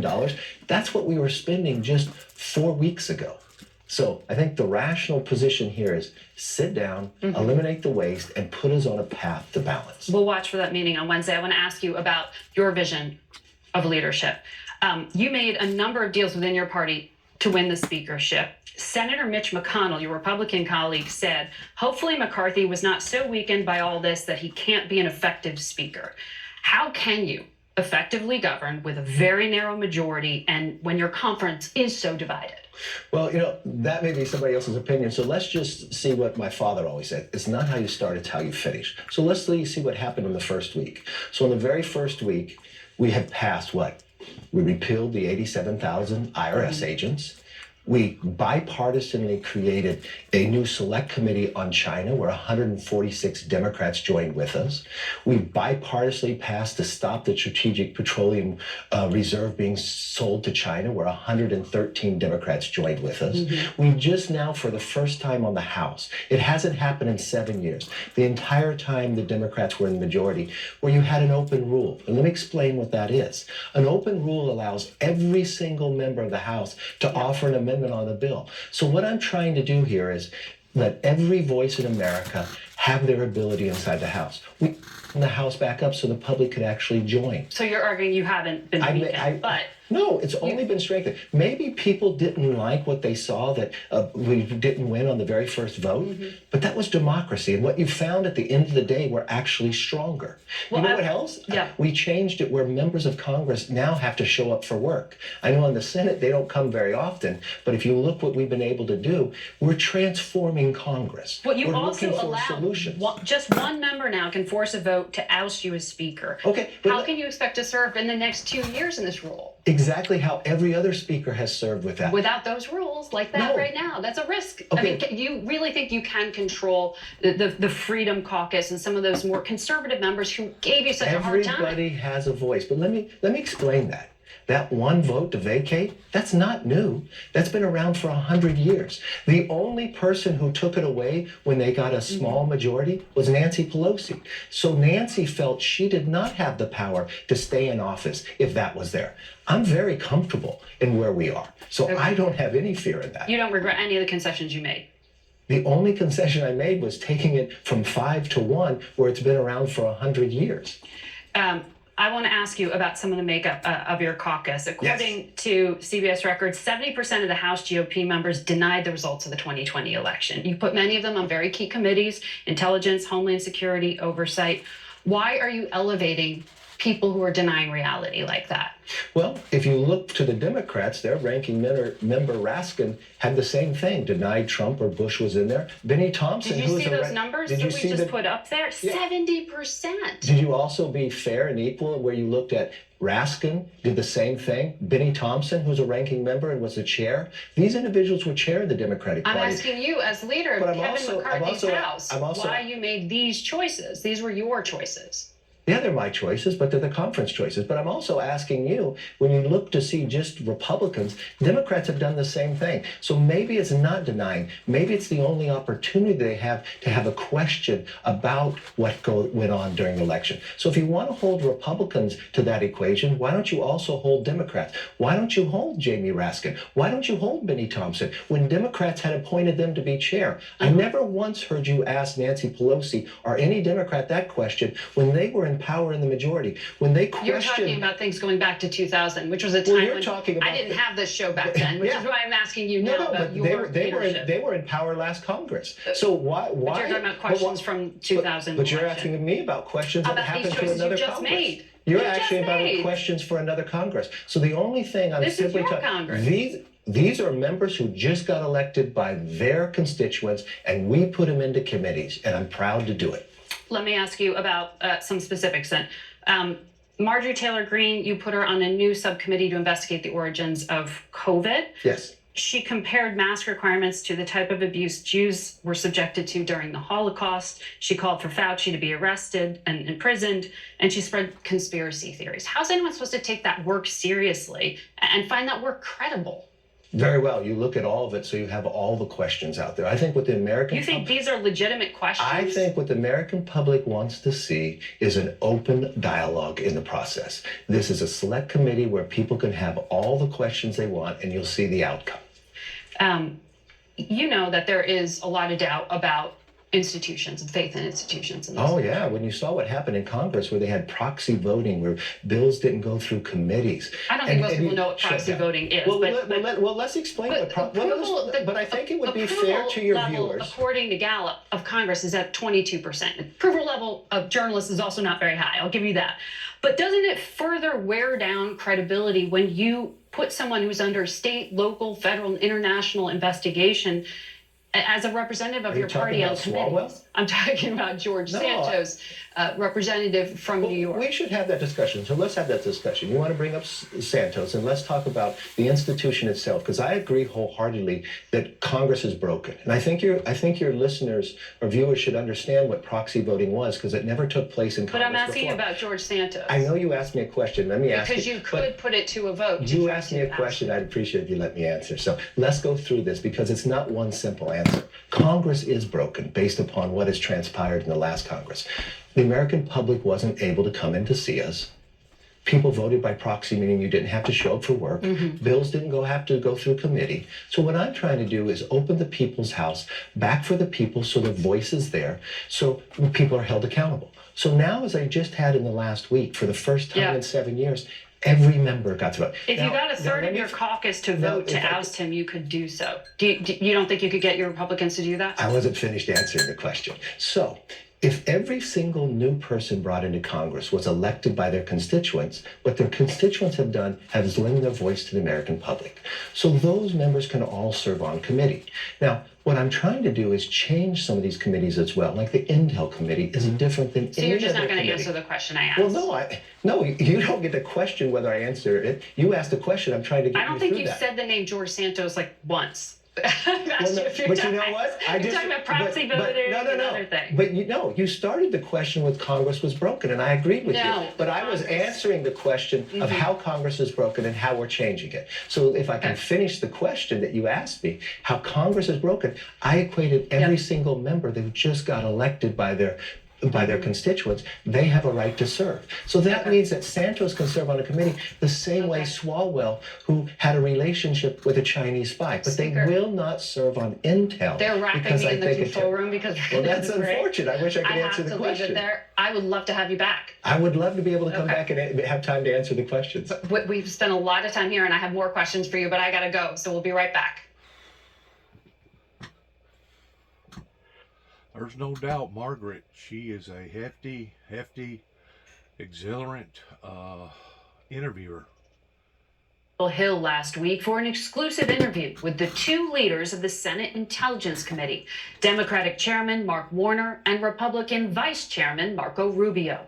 We began by discussing the classified documents mishandled by the current and former presidents and former vice president.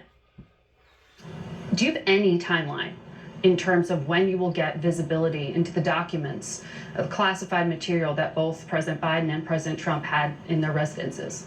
Margaret, unfortunately, no. And this committee has had a long bipartisan history of doing its job. And our job here is intelligence oversight. The Justice Department has had the Trump documents about 6 months, the Biden documents about 3 months. Our job's not to figure out if somebody mishandled those, but our job is to make sure there's not an intelligence compromise. And while the Director of National Intelligence had been willing to brief us earlier, now that you've got the special counsel, the notion that we're going to be left in limbo and we can't do our job, that just cannot stand. But the intelligence community would say their hands are tied because this is an ongoing, active Justice Department investigation. So what would meet the level of addressing your concerns without compromising that? Well, I don't know how congressional oversight on the documents, actually knowing what they are, in any way impedes an investigation. These are probably materials we already have access to, we just don't know which ones they are. And it's not about being nosy. You know, here's the bottom line. If in fact those documents were very sensitive, materials were sensitive, and they pose a counterintelligence or national security threat to the United States, then the intelligence agencies are tasked with the job of coming up with ways to mitigate that. Does the director even know what the materials were? Well, we got a bit of a vagueness on that because, again, I believe if you want to make sure the intelligence professionals and not political appointees were making some of that, that makes sense to me. But I would even think that, if President Trump and President Biden would probably want to have this known if they say there's no there. Well, there may still be violations on handling. Let me tell you how absurd this is.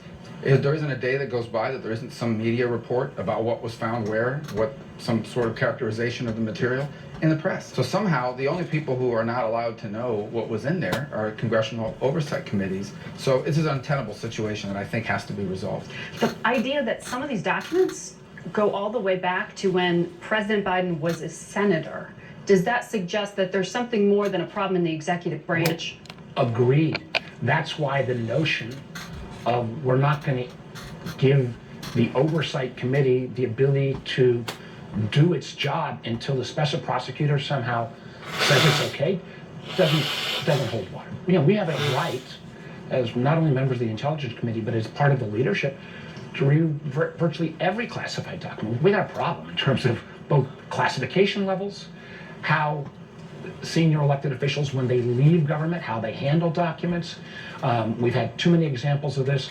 And again, I think we've got the bipartisan bona fides to say, let's put in place on a going forward basis, a better process. So you threatened to withhold some funding to some of the agencies. I'm not in the threat business right now, but we certainly are. There are things we need to do as a committee every year to authorize the moving around of funds. I think the Director of National Intelligence and other heads of intelligence agencies are aware of that.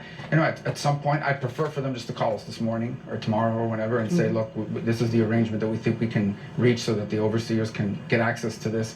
I'd prefer not to go down that road, but it's one of the pieces of leverage we have as Congress. We're going to figure out a way to make sure that we get that access so that we can not only tell the American people, but we've got, you know, another 85 U.S. senators who are not on the Intelligence Committee who look to us to get those assurances. What is it that you as lawmakers can do? Is it new regulations? The Director of National Intelligence is the individual that's the chief officer Mm-hmm.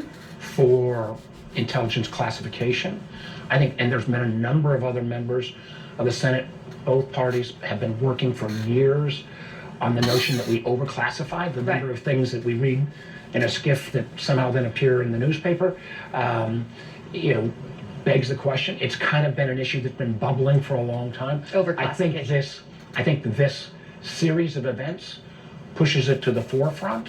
And again, we have the power to write legislation, which then executive agencies have to follow. In terms of record keeping. In terms of record keeping, in terms literally of at least guidance on classification issues. I mean, there has been, and again, this Director of National Intelligence, I want to give her credit, she has been at least acknowledging, and long before this issue came up, said we need to work on this issue of, you know, declassification, overclassification.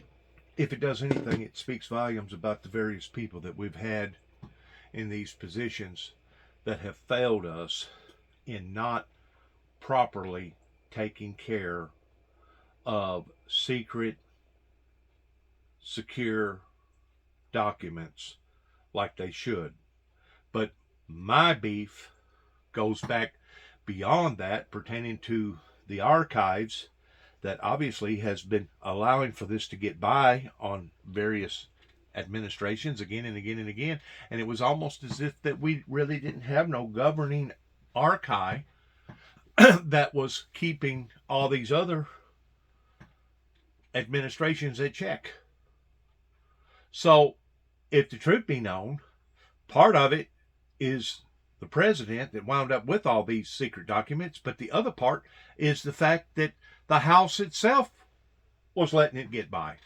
So the House itself should be held accountable for these issues. It'd be the same thing if you had a breach up here in the courthouse, let's say with all the juveniles pertaining to juvenile cases that has ever went in front of the courts. It's supposed to be sealed documents, and then all of a sudden all those documents get out, and then not only do they get out, but then others listen, read, watch, whatever, to the extent that they hold those juveniles basically under the same statute as adults that basically affects their lives. Who would that be? Whose fault would that be if that happened? It would be the people running the show. That's whose fault it would be. It wouldn't be the children's fault. It wouldn't be an agency down the road pertaining to the mayor's office, City Hall. it would be them people up there in that courthouse. They have breached that agreement that now has jeopardized other people's lives. Same difference with what they're talking about with all these top secret records. Same thing. I mean, you got to look at it from 2 or 3 different angles, but there's more people involved with this breaching other than the president or different presidents, administrations. There's more to all this other than just one particular person.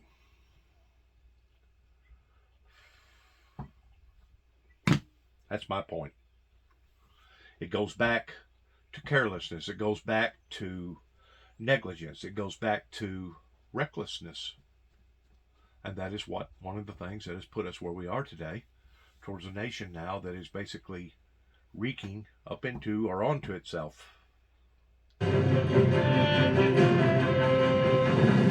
Welcome back to Face the Nation. For all the division on Capitol Hill, one subject that invites at least some bipartisan unity is the threat posed by China. For more, we return to our interview with the leaders of the Senate Intelligence Committee, Mark Warner and Marco Rubio. President Biden is reportedly close to issuing an executive order when it comes to restrictions on U.S. investments in China, but there's concern about risking further escalation. What's your view on how far that action should go? The Chinese have found a way to use capitalism against us. And what I mean by that is the ability to attract investment into entities that are deeply linked to the state. That military commercial fusion that exists in China is a concept that we don't have in this country. We have contractors that do defense work, but there is no distinction in China between advancements in technology, biomedicine, whatever it might be, and the interests of the state. And then the second is obviously the access to our capital markets. And the third is the risk posed. We don't, up to this point, have not had levels of transparency in terms of auditing and the like on these investments into these companies. When you invest in these companies in U.S. exchanges, you don't have nearly as much information about the bookkeeping of those companies as you would an American company or a European company, because they've refused to comply with those restrictions. So there's systemic risk to our investments. And then there's also the geopolitical reality that American capital flows are helping to fund activities that are ultimately designed to undermine our national security. Beginning of the 20th century, I was a big believer that the more you bring China into the world order, the more things will all be copacetic. We were just wrong on that. The Communist Party, under President Xi's leadership, and my beef is, to be clear, with the Communist Party, it's not with the Chinese people or the Chinese diaspora, wherever it is in the world, but they basically changed the rules of the road. They made clear in Chinese law that every company in China's ultimate responsibility is to the Communist Party, not to their customers, not to their shareholders. We have actually, in a bipartisan way, didn't get a lot of attention, over the last 7 years, have been out and we've done 20 classified briefings for industry sector after industry sector about these risks. Frankly, pre-COVID, we kind of got nods, but some pushback because a lot of companies just wanted access to the market. We're making a lot of money off Chinese tech companies.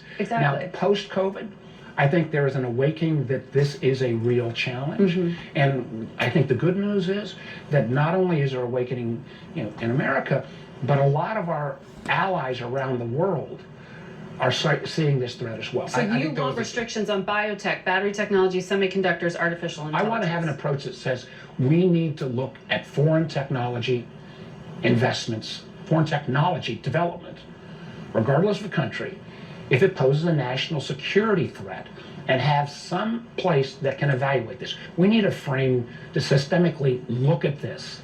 And frankly, it goes just beyond the so-called CFIUS legislation about inbound or outbound investment. But that's a committee that looks at but national understanding security that 20 years ago, everybody thought capitalism was going to change China. And we woke up to realization that capitalism didn't change China. China changed capitalism. And they've used it to their advantage and to our disadvantage.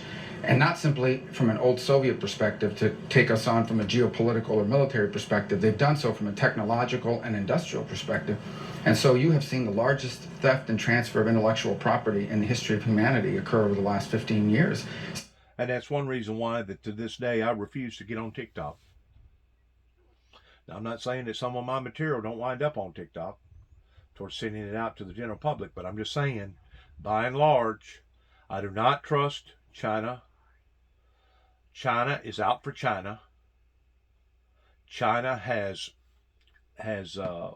proven themselves again and again and again towards basically being for China.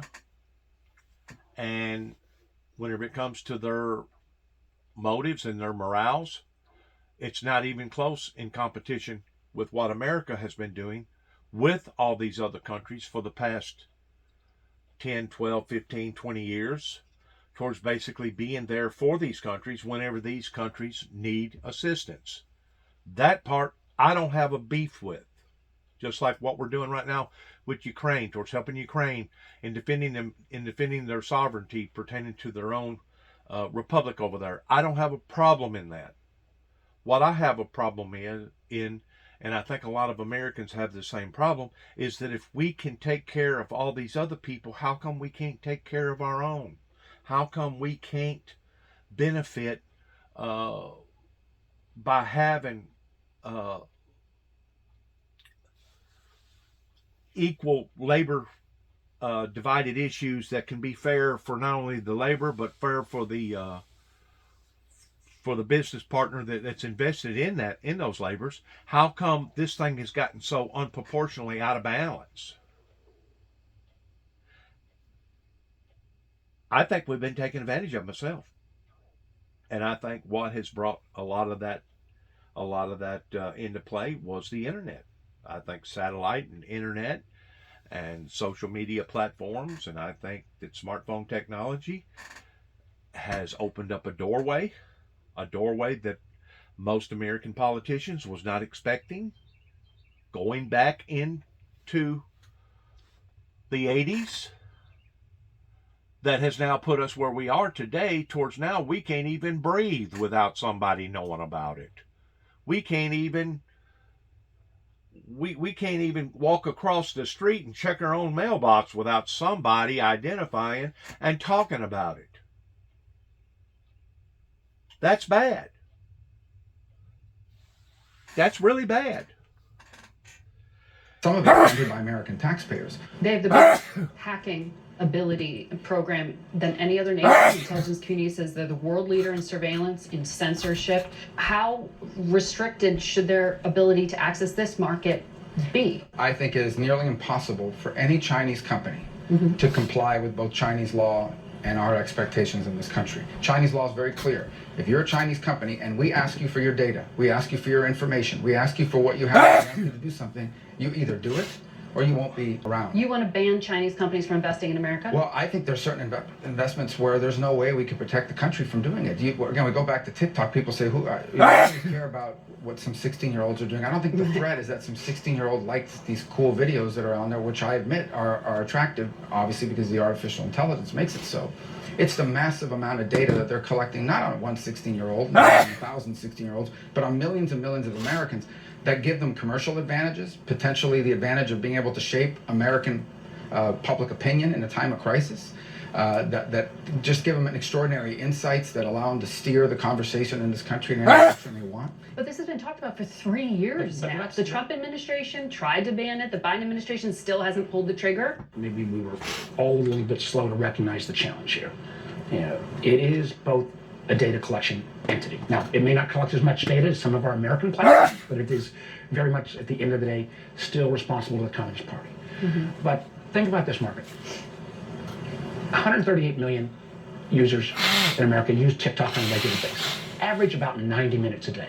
The fact is, the algorithms that determine what you see on TikTok is determined out of Beijing by China. And the proof is, if you look at what Chinese kids are seeing on their version of TikTok, which emphasizes science and engineering, versus what our kids and kids around the world are seeing, it is dramatically different. So both from a data collection and from, frankly, a propaganda tool, it is of huge concern. CBS spoke to TikTok about their plans, and the company said they had come to an agreement over the summer in terms of how they could structure things to separate and create a wall to protect against some of these concerns. They said they can continue operating in the U.S. by offering data protections. Do you both know what they are offering? And you're laughing, so I'm guessing this isn't sufficient. I don't know what the data protections are, and there's a technical aspect to it, but it's beyond the data protection. I filed a bill to ban it last year. We're going to refile it again this year. It's bipartisan, it's bicameral. Some people are not willing to go that far, but I certainly think it's the right place to be. But in the end, we got to do something about it, whether it's a ban or something else. I honestly don't know. As I sit here with you today, I don't know how our national security interests and the operation of TikTok in this country, as long as it's owned by ByteDance, can coexist. And you want to force the sale? I've been wanting to do that for 3 years. I may have a slightly different approach. I'm going to sit down and see how we can work through this. But I've been hearing it. I've been trying to give the Biden administration now more than 2 years to see, is there a technical solution here? And I'd be willing to take a look at it. Biden administration has not announced that. And I think the problem is, this is technically extraordinarily hard to do. TikTok has repeatedly said, oh, Americans' data not being seen in China. And repeatedly we've seen Chinese engineers having access to American data. And see, this is something that really the fault should fall upon to people like IBM. It should fall upon people like Singler, AT&T, Verizon.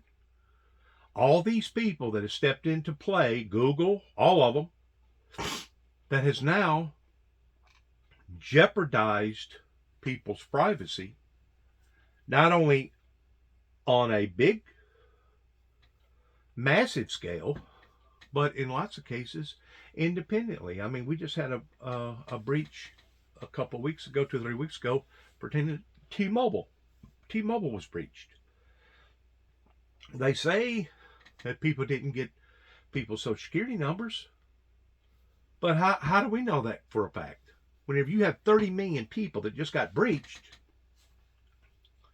that's putting 30 million people in some very, very uncomfortable positions that people could now take their name, take their identity, and whether or not it's in Sweden or North Korea or wherever, and now take their name and their identity and say, you know what, I'm this person, and I'm going to borrow this amount of money, and that person's going to owe for that bill. Well, the next thing you know, they get to looking and do a lot of research, and it goes back to the person over here in America.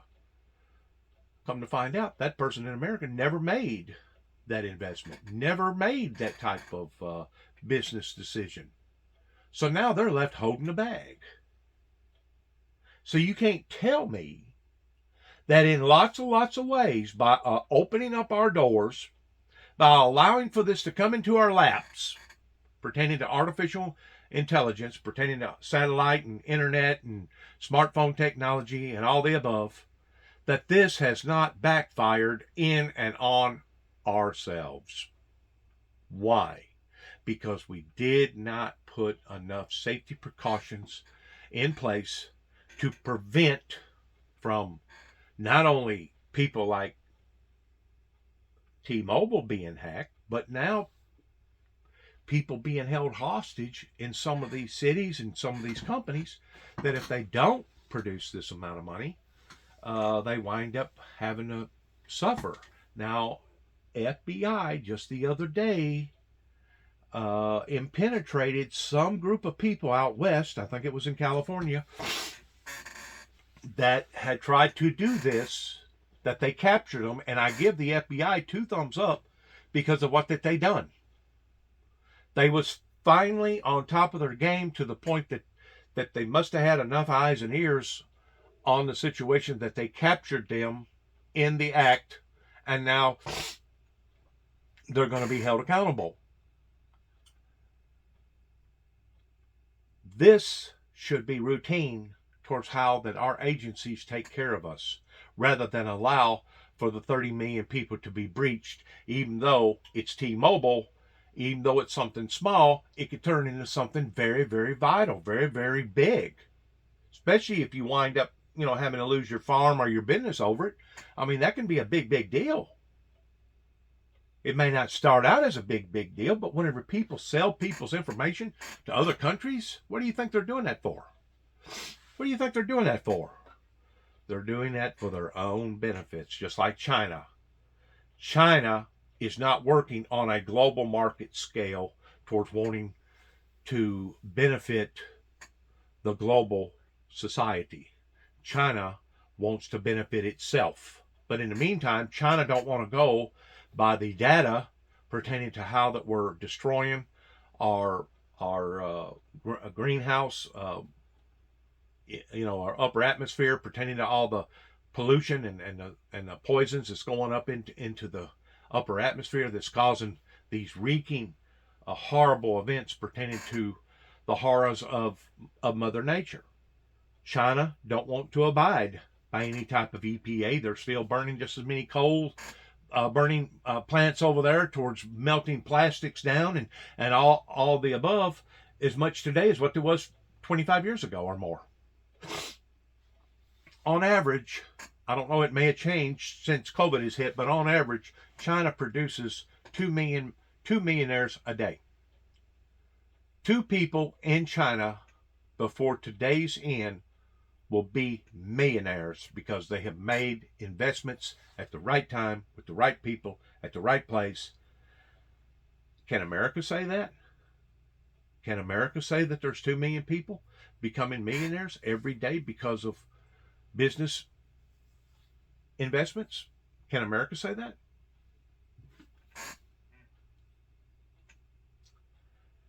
But once more, don't miss the point in what I'm trying to say, is that those 2 million people that made those $1 million investments today are probably people that's going to be more concerned about taking care of their own company, taking care of China, than they are taking care of South Korea or taking care of Japan or taking care of the rest of the world. Greed. Greed is what has gotten us in the shape that we're in right now, especially the greed from the petroleum oil tycoons that obviously thought that there was not going to be an end in sight pertaining to draining all these precious resources out of the ground. That now, consequently, the world is reeking on account of.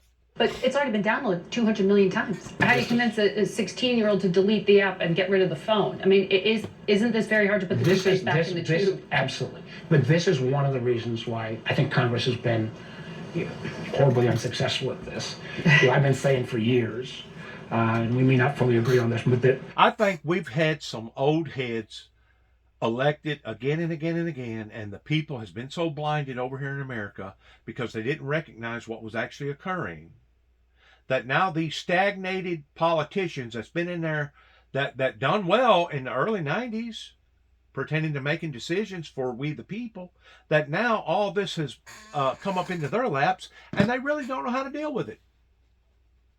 And it hasn't been until just recently that I've seen people engaged in busting a group of people that was trying to hack over here in America. They've done that out in California.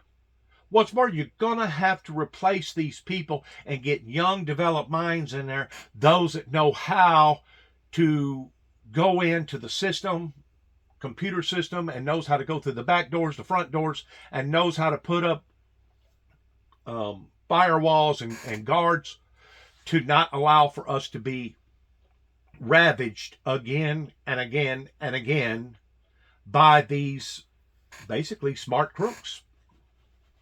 These manipulating smart crooks that now can get into the back door, and the next thing you know, they do wind up getting your credit card. They do wind up getting your social security number. They do wind up taking out a loan over in Sweden or some other third world country for X amount of dollars because now your name, your identity has been stolen.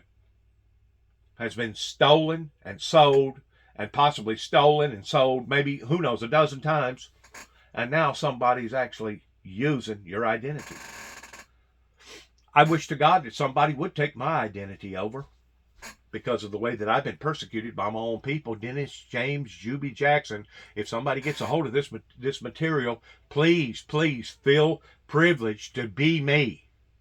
Please feel privileged because I've been branded by the satanic Luciferian Lucifer to the degree that all these wicked demonic spirits coming out of various people and various circumstances has made my life miserable. Please, somebody, take my name, Dennis James Juby Jackson, and run with it. And run with it. Maybe you can take part of the load off of me. On all these social media companies, a lot of good, but there is a dark underbelly. And the fact that the United States, historically, we would have set some rules of the road for these entities in terms of standards, in terms of and that's where IBM, all them other ones out there in California that was making all this stuff, going back into the late 70s, early 80s, that's where they failed us. These major corporations that was involved in all this stuff that now has suddenly been dumped into everybody's lap for the past 25 or 30 years has basically blindsided a great deal of people, especially people my age or a little bit older or even a little bit younger that wasn't familiar with this technology. I have had to reinvent and completely restructure my whole way of thinking on account of artificial intelligence in the past 5 years. And there's been times that I really, truly thought that either I was going to go blind or my head was going to explode because I was learning so much and doing so much in trying to evolve towards being a farmer or a farmer's boy, from being a construction worker, from being a construction worker to an auto body technician, from being an auto body technician to basically working in the books, working on digital data. It was absolutely mind-blowing to me in a lot of days that I was having to dig and scratch and dig and scratch. And to this day, I still don't have it all figured out, but I am getting a little bit better towards knowing what to do and how to do it, regardless whether it be my telephone or my tablet. I am getting a little bit better towards where to go, what to look at, what not to do. Tap it twice, hold it once. All these other different methods that they have now. I am getting a little bit better. And I guess because I put my brain all of a sudden in a learning mode,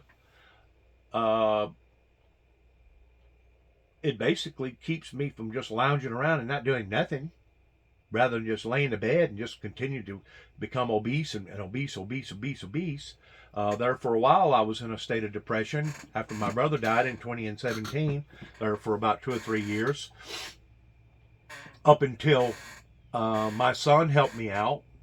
Nicholas helped me out towards getting me off of that track onto doing something else, which I'm very, very grateful for, and will continue and will be grateful for the rest of my life, because if it wasn't for him that thought enough of me to be able to help me out in that direction, who knows, by this time I may have already died. I may have already got up to 400 plus pounds and my heart exploded because of all the fatty tissue around my heart, to the point that I wouldn't be able to make this video like I'm making right now. So am I grateful for my son? Absolutely.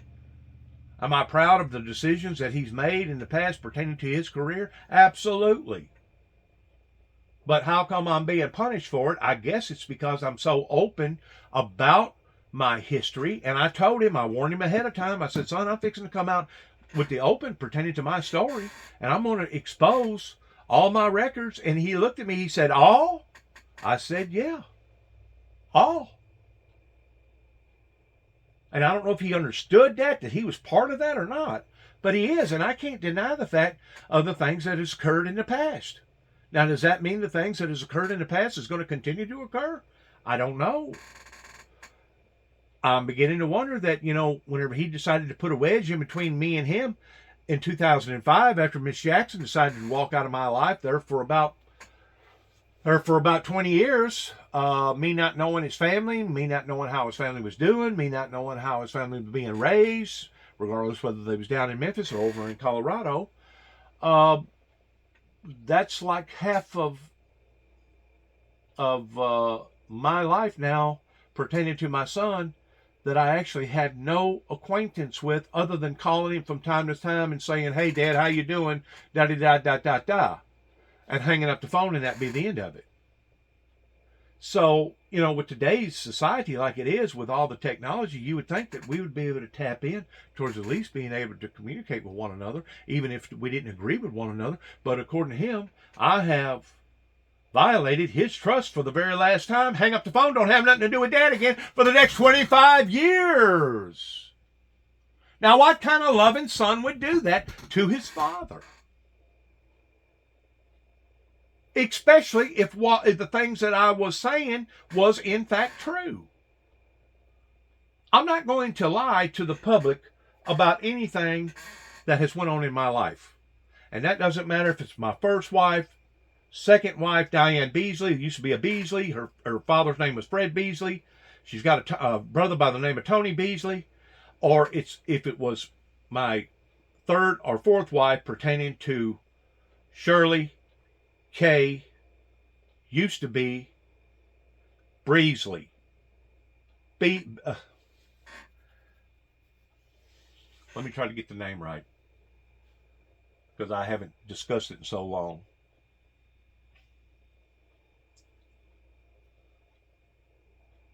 Maybe I can't say it. I thought it was Beshears. Shirley K. Beshears, which was the daughter to Bill and Janice Beshears over in and around Troy, Tennessee. Now, I can't help it that her stepson, her stepdaughter, her mother, her sisters, her family in general, has dumped me the same way as I've had other people that has dumped me, including my son, towards what has went on in the past. I can't help it. I wish that I could. I wish I could change it, but I can't. But now it's going to be up to them in what happens in the future, regardless whether it's a year, 2 years, 10 years, 20 years. It's going to be up to them towards how that they make recompense, or they don't make recompense. And I've learned as an adult at the age of 61, soon to be 62, that I can't control people. And to be quite frank with you, I don't want to control people.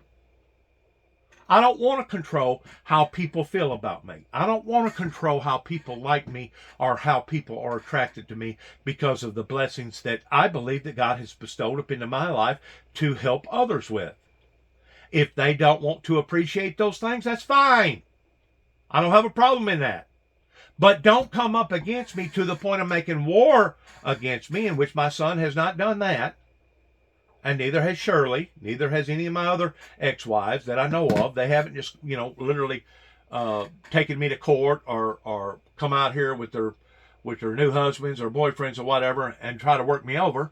But by and large, the community here in Northwest Tennessee went up against Dennis James Juby Jackson, because Dennis James Juby Jackson decided to come back into the area where Dennis James Juby Jackson was raised up as a little kid.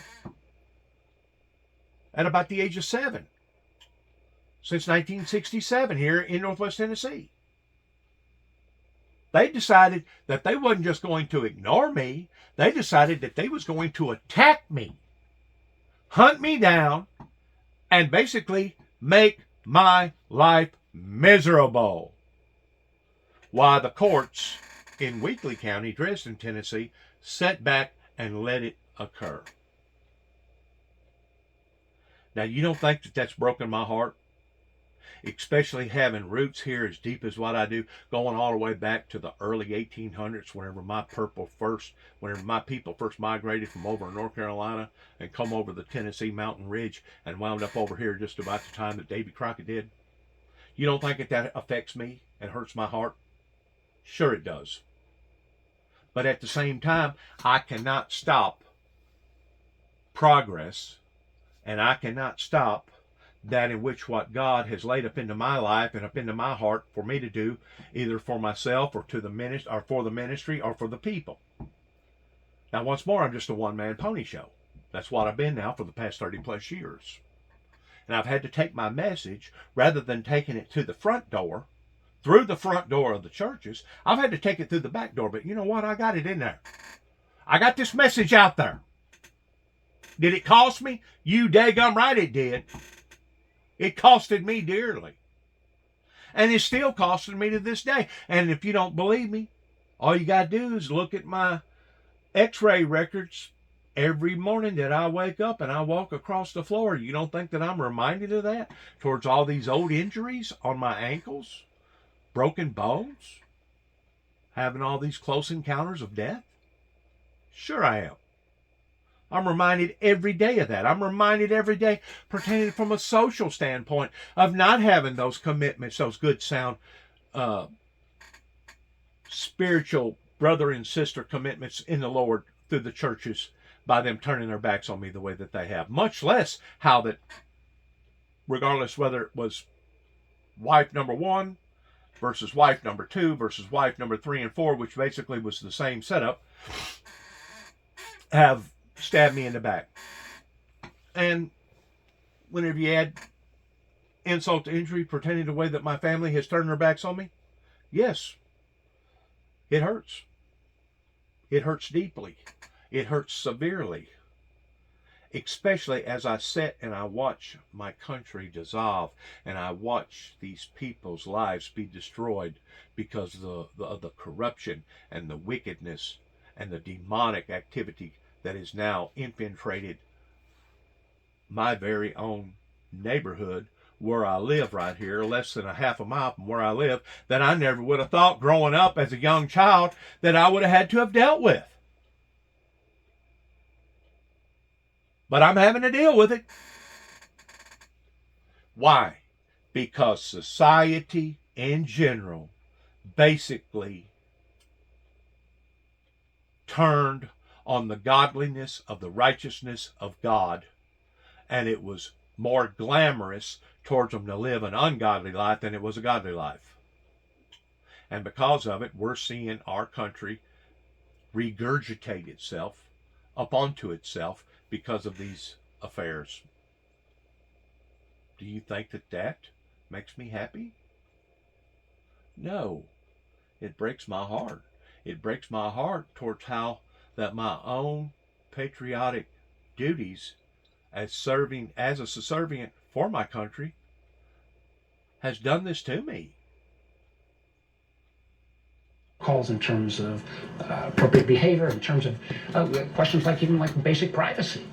Right. Our failure to do so has mean we've ceded that leadership, often at times to the Europeans or to individual states, and I think that's frankly a loss of American leadership. You know, for most of our lifetime, we led virtually in every innovation area. We suddenly woke up with 5G and wireless communication, where China was, setting the standards. We woke up in an industry like semiconductor chips. Yeah. And woke up, we used to own this and we've lost it. We've seen now the solar industry where it's all migrated to China. Think about this notion around quantum computing, the ability to break any kind of encryption, or artificial intelligence. Those technologies are driven by an authoritarian regime out of China. I don't care where you fall on the political spectrum in America, that's not good news or for free people anywhere in the world. Aren't you going to run headlong into business interests here in the United States? I mean, just look at Elon Musk. The U.S. government relies on his company, SpaceX. He has a majority in car company Tesla. He has control over the internet connection in Ukraine via Starlink. And he now owns Twitter. You said there's no one in the world more dependent on the Communist Party than Elon Musk. My concern is, if you look at Mr. Musk's public statements, they're almost all supportive of the oversight regime in China, and they're almost all derogatory about the oversight regime in America and in Europe. And part of that, I think, whether it's knowingly or not, is where does he get all his batteries that go into all these Teslas?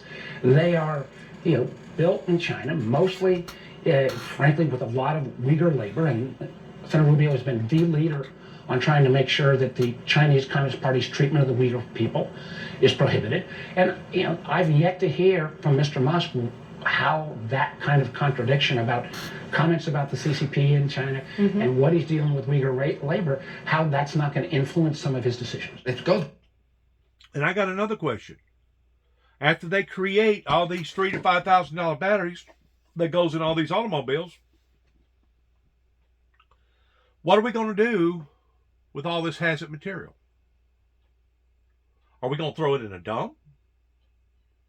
We're going to dig a hole and bury it? We're going to be able to remanufacture and, refurbish the old battery? Are we going to have to send it up on a spacecraft somewhere and take it out of space? It's going to cost probably billions of dollars. What are we going to do with all these hazardous batteries? Because, batteries are hazardous. Matter of fact, they don't even want you to take a double D, triple D, or double D battery or any of the above and just throw them in the waste can anymore. Most people does, but I'm just saying that whenever that battery is exposed in a sense of going through, fire, that it puts out this relentless gas that's supposed to be hazardous to our environment. We are walking without looking. And if we don't watch, we're going to walk completely off the cliff. And that's my point in how that this country has misled its own people to the point that we're basically walking off into the mouth of the volcano. Or I've used this strategy before. It's like a mountain climber that takes 5 foot going up a cliff, but all of a sudden the root gives away, and instead of going up the cliff another 5 foot, they actually slide down the cliff 10 foot. And then they try to go up the cliff again by grabbing hold of this or grabbing hold of that, and then that breaks and gives way, and then they slide down another 10 foot.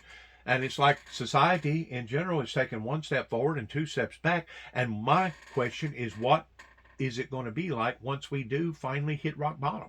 Once we finally get down to the bottom of that mountain that we thought that we was climbing, how ugly is ugly going to be? How bad is bad going to be? I don't know. I don't really know. It's almost like the media is inventing a lot of this stuff. Like I've had people say before that in a way January the 6th was kind of staged. Just like them producing all this information about that young lad that just got through being beat to death by the 5 cops down in Memphis. Putting out that type of information, they know it's going to be disturbing to a lot of people. Well, are they doing this to educate us, or are they doing this to agitate us? I mean, I don't know, because the media was involved in the decision making that was made during Ronald Reagan's administration towards not, I repeat, not elaborating on biblical Bible prophecies.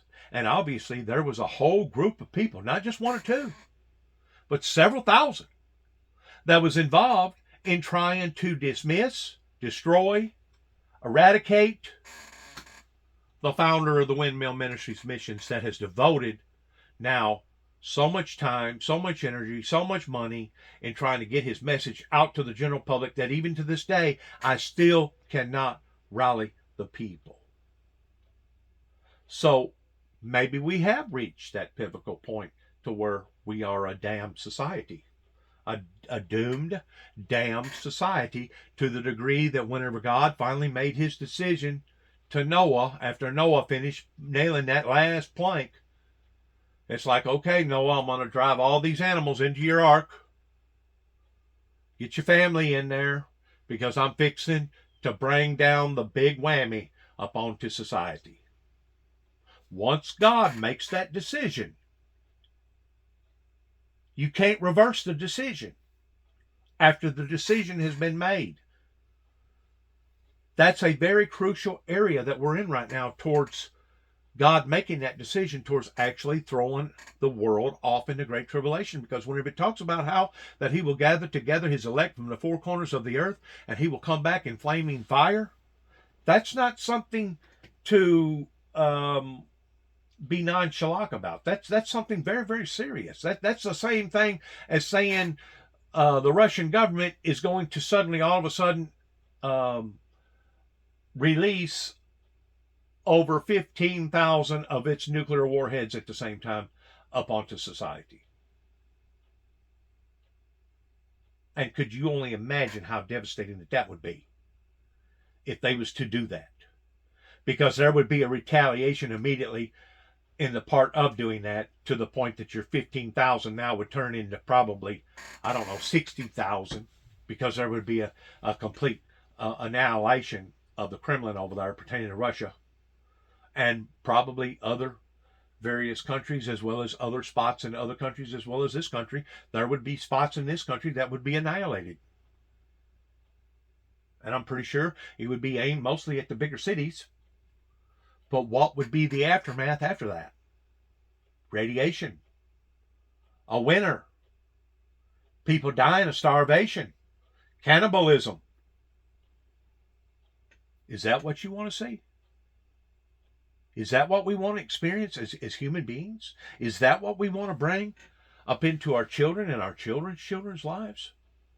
Because that's what is at stake here. Not just in the nuclear sense pertaining to President Putin over in Russia, but in the sense towards God coming back in flaming fire, taking vengeance upon them who know not God and upon them who obey not the gospel. That's what is at stake here. I've had preachers around here look at me and say, "Why are you so tensed up for?" I'm going to tell you why I'm tensed up. I know that God has given me an assignment.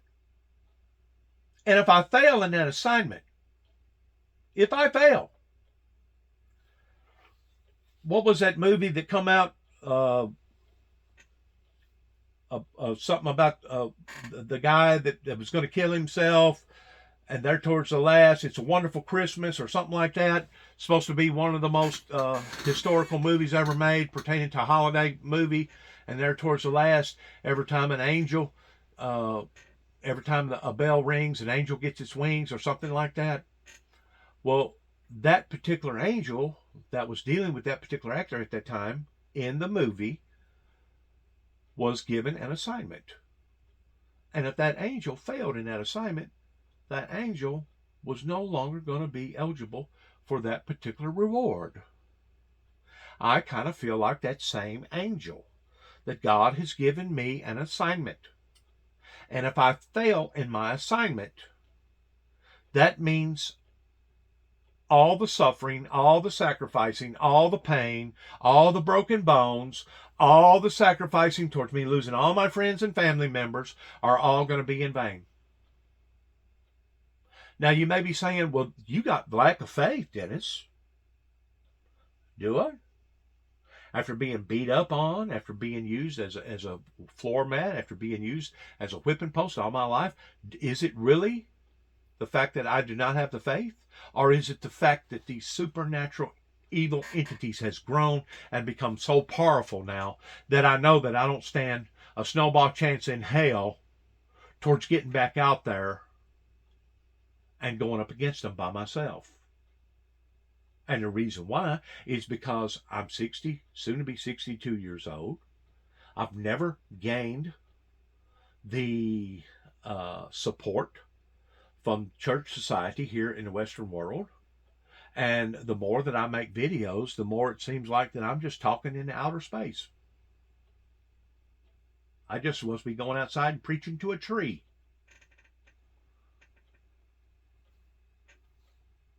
So why would I not feel despair at this point in time with all the stuff going on, regardless whether it be the internet, TikTok, social media, $32 trillion in debt, raising the debt ceiling, looking at the war from over in Ukraine, all the illegal immigrants coming over here, the drug manufacturer raising the prices the way that it has on all this prescription medicine, us basically cornering ourselves up into a corner towards relying upon China to be able to make 90% of all our medical and medications.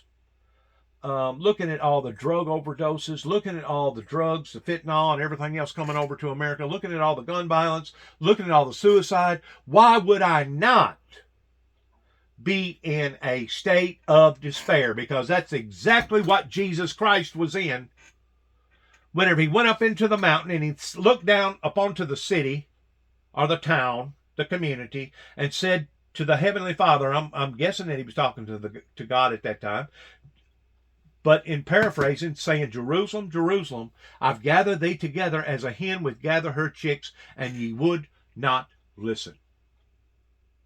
I truly believe that that was one of the down moments in Jesus' ministry at that point in time, because he realized that his assignment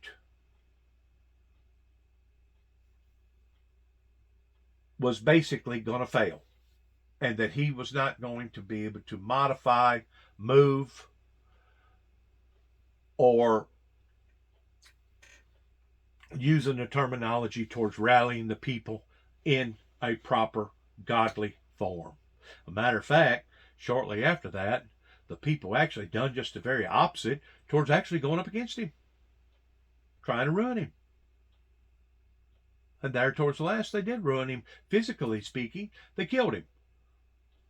But thank God that Jesus was of God, and thank God that Jesus's words was validated towards being true, and that he did rise on the third day, and he is just as much alive today as what he was before he was ever given the assignment to begin with. So maybe in a way, maybe it is lack of faith on my part. But you know, Jesus only went through what Jesus went through in about a 3-year period, 3.5 year period. I have went through what I've went through since 1983. If you do the math, since 1983, that takes me back for 40 years.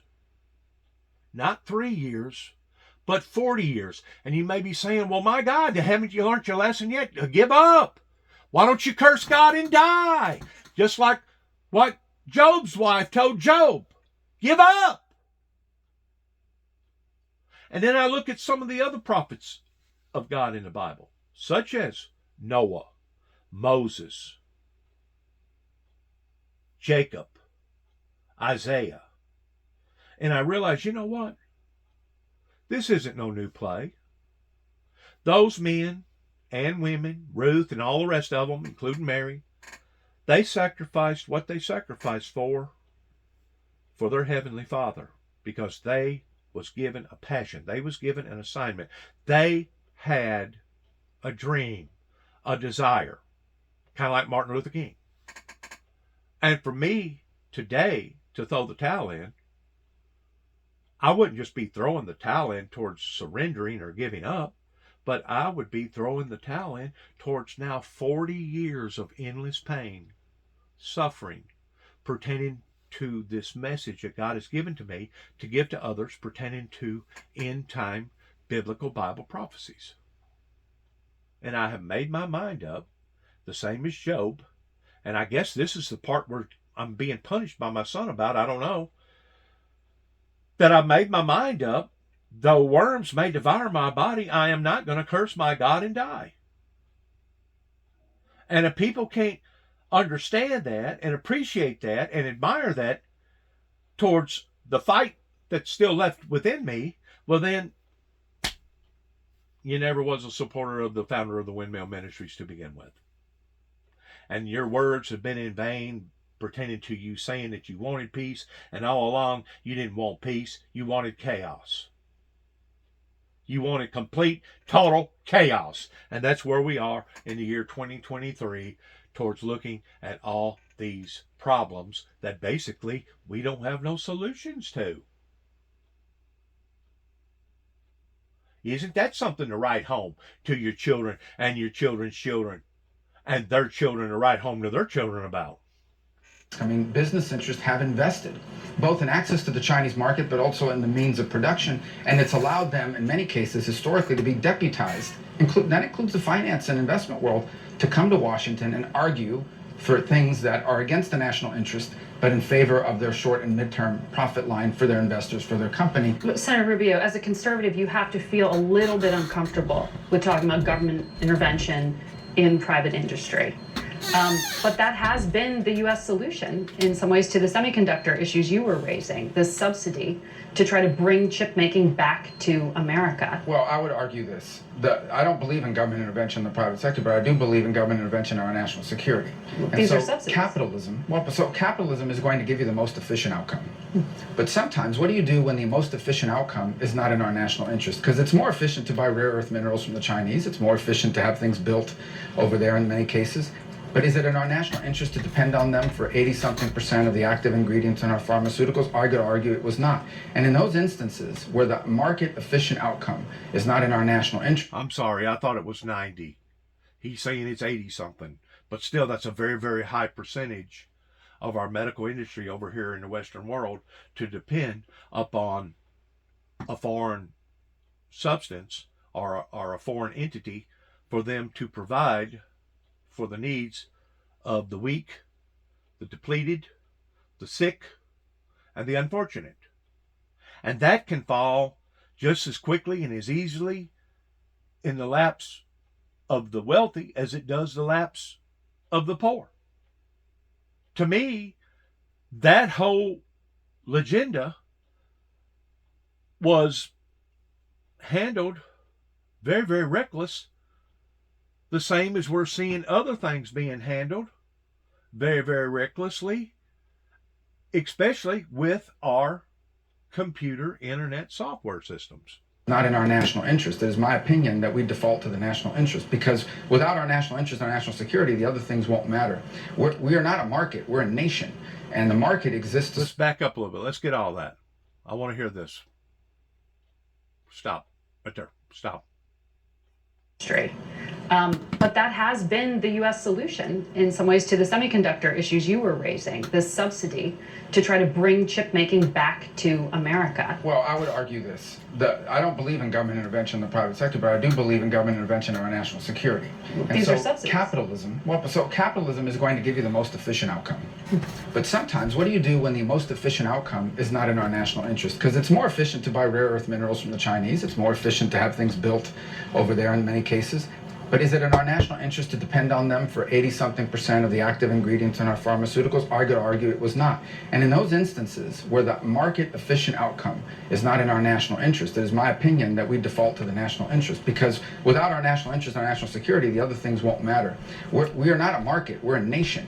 And the market exists to serve the nation, not the nation to serve the market. The $50 billion that taxpayers just pumped in to the CHIPS bill and semiconductors, that's just the start. That you think other legislation's coming like that? One of the reasons that it took us $52 billion, and that was for both semiconductors and next generation wireless, was because candidly, I think we went asleep at the switch for a long time. And we had to suddenly play catch up because we'd seen China advance, and we'd also seen Taiwan, our friend, and one of the reasons why we need to be supportive, where frankly every advanced chip in all of our satellites and seacraft are made in Taiwan. We were chasing after the fact. If we can get ahead on some of these key areas, I don't think we will need that kind of investment, but we are going to need to make sure that we've got a plan in place to make sure that these new technology domains don't all end up in China. We need to identify what are the critical industries and capacities that our country needs to be able to have without being leveraged or having to go to the Chinese to get it. And then we need to figure out what government's role is. Now, I want to make sure that we're not turning this into a lobbyist trough where every industry comes here and gets money, and we have to make sure that we're going to invest in research, that research is protected, that there's sufficient safeguards, because what's the point of putting billions of dollars to innovate something they're going to steal anyway? But I do think, again, this is not about government running or owning these companies. We're not going to rely on the Chinese or someone else to make it for us, because we'll be denied that capability in a time of conflict. Can you get that through a divided Congress? I actually think if there's one issue that still is extraordinarily bipartisan, it is a growing concern about China and a recognition that in this technology race, second place is not good enough for us. We actually haven't had a bipartisan interview like this in about 3 years. So to see a Democrat and Republican sit down and talk about issues of substance is great to see. Thank you. Thank you both. We'll be right back. Nice going interview, Miss Margaret. She was on top of her game there, wasn't she? And appalling. The gruesome beating. My heart goes out to the Wells Nichols family. It goes out to his community. And I so appreciate the words from Miss Wells when she not only talked about the gruesome death of her son, but also spoke to the 5 officers involved by saying that you've disgraced yourselves and your own family. So as a career law enforcement officer, I could not believe what I was seeing. It stood out to me that those 5 officers in Memphis were between the ages of 24 and 32 years old. They were all hired within the last 6 years. Is this an experience problem? Is this a bad cop problem? You know, Margaret, it is so important that we look at as police executives, and there's not much of an appetite, we know, in Washington, D.C. now to come up with the national standards that I believe are so desperately needed. I also question what state legislatures are willing to do. But this falls back now on police executives, our chiefs, our sheriffs, to come up with much needed reforms that start with hiring the brightest and the best. Having psychological evaluations being a part of that to ensure fitness for duty. And look, I'm more than familiar with specialized units. Many of them are the results of calls from the community for officers to address crime activities and like drug activity, gang activity. But we have to make sure as police executives that we are putting the most seasoned and most experienced officers in this unit that are well trained and highly supervised. So as I look at the night that went off the rails in Memphis, there are a lot of questions that are unanswered, but have to be answered. But what she's not addressing, that yes, it's good to have boots on the ground per se, pertaining to people that's going to be more advanced in knowledge. They're going to be more in tune. They're going to be more in shape to be able to handle these new, I guess you'd call them, they're not really new, but more aggressive type situations. But how about the leadership? How about the Congress? How about your senators? How about your governors? How about your mayors? It all starts at the top. And if you can't reform the top, don't try to reform the bottom, because once more, you're trying to do what Jesus said not to do, which was you cannot clean the cup unless you start on the inside, and the inside would take care of the outside. You're going to have to put new blood in there, new way of thinking, because these are the very people that 9 times out of 10, especially those that's been elected for any longer than 20 plus years, these are the people that let it all slide by and get as bad as what it is to begin with. So it don't make no sense, if you're going to reform the system, to reform all the system, just like Donald Trump talked about, towards draining the swamp. And if you can't drain the whole swamp, it ain't going to do no good to drain the eastern swamp or the deepest swamp or the most congested swamp that you think that is the most congested swamp, because eventually, you know what's going to happen to that green algae that's in the part that you don't drain? It's going to recontaminate the other part that you did. So if you're going to drain the swamp, you got to drain the whole swamp. You can't just drain certain parts of it. Well, we are hearing from mayors across this country that they are facing, in many places, shortages of police officers, people willing to do the work. Mayor of New Orleans was here last week telling us that. She's now asked for federal marshals and ATF agents in her city. Why is this such a problem? Lawyers? Well, lawyers. As someone who has actually hired a law enforcement officer, it has always been challenging, not necessarily because of the lack of numbers, but the effort to make sure that we... Lawyers and psychiatrists. Well, you can't do that. That's dishumane. You know, the people that deserve that type of treatment that boy got this past week, or they put it on national news this past week, the people that deserve that type of treatment don't get that type of treatment. And the people that don't deserve that type of treatment are the people that does get the treatment. So is that not telling you that the system is broken? Is that not telling you that we're dealing with a cherry picking society that basically makes their own decisions whenever it comes to vigilante justice of who they're going to persecute, and who they're going to make hard on, and who they're not going to make hard on? Like I said, I went through event after event after event to the point that I basically had to throw the towel in 2012, after 2013, whenever the event happened with me up here in Trigg County, Kentucky, by saying, you know what, this is it. After I went out to Oklahoma and they turned on me the way that they did out there, People's Church out there, and I was trying to do a good deed, and I almost went to jail, almost got the crap beat out of me because of me trying to do a good deed for a church service out there by helping on Lincoln Street with the children and the mothers of the children, towards making sure that they had backpacks and helping with oil changes and making sure that the mothers had proper facilities for their children to put them back in school.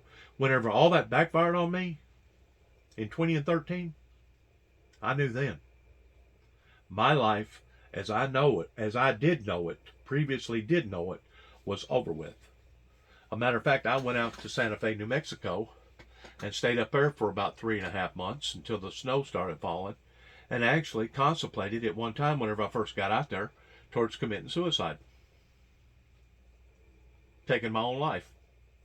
It was that drastic with the ordeal that happened up in Kentucky, Trigg County, Kentucky, that people like Gary Hawkins, Lisa Hawkins, people like Dwayne Camry, people like the Land Between the Lakes Administration Department up there in Western Kentucky are going to be held accountable for one day. They'll be held accountable. That creepy judge that they had up there in Trigg County, Judge Woodall, he'll be held accountable for this. And all the officers and the legislation below him that done what they done, they'll be held accountable for all this.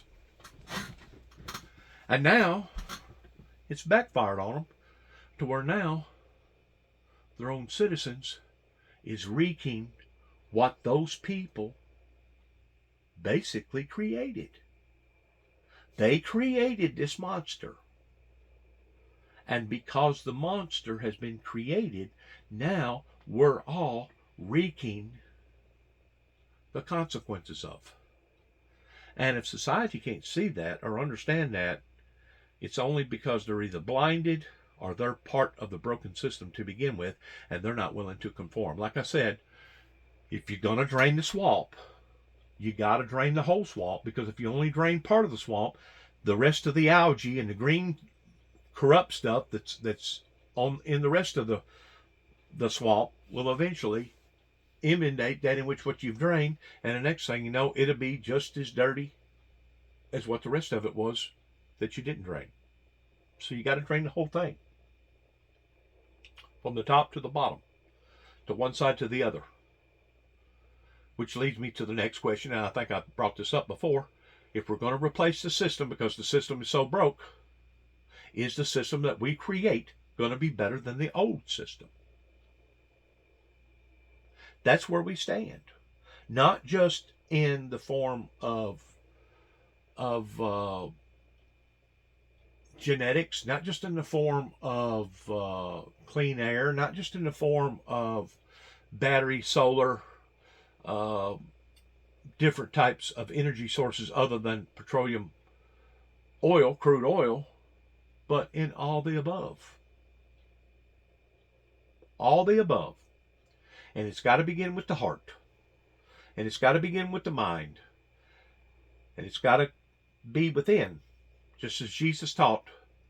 And if you're not willing to conform it from within, you can beat on it, hammer on it, you can get in the floor, scream and holler and throw a tantrum just like a belligerent little child, but ultimately in the end you ain't gonna change nothing. You can scream, you can yell, you can raise Cain, you can do whatever you want to do. And you ain't going to change nothing unless the Creator is involved in making those changes for us. Because it's reached a point now with the world and the things of the world and what's going on pertaining to seeing these mass amounts of forces of nature go absolutely crazy or off the charts. It's reached a point now that I am 100% certain, the same as Billy Graham's son, Franklin Graham, that the only thing that's going to heal this planet and going to heal the remnants of the people that's in this planet, as far as humanity, is God. Not a fake, phony God. Not a made-believe God. Not a neon God. Not an occult God. But the true, righteous, holy, eternal God and the Lord Jesus Christ.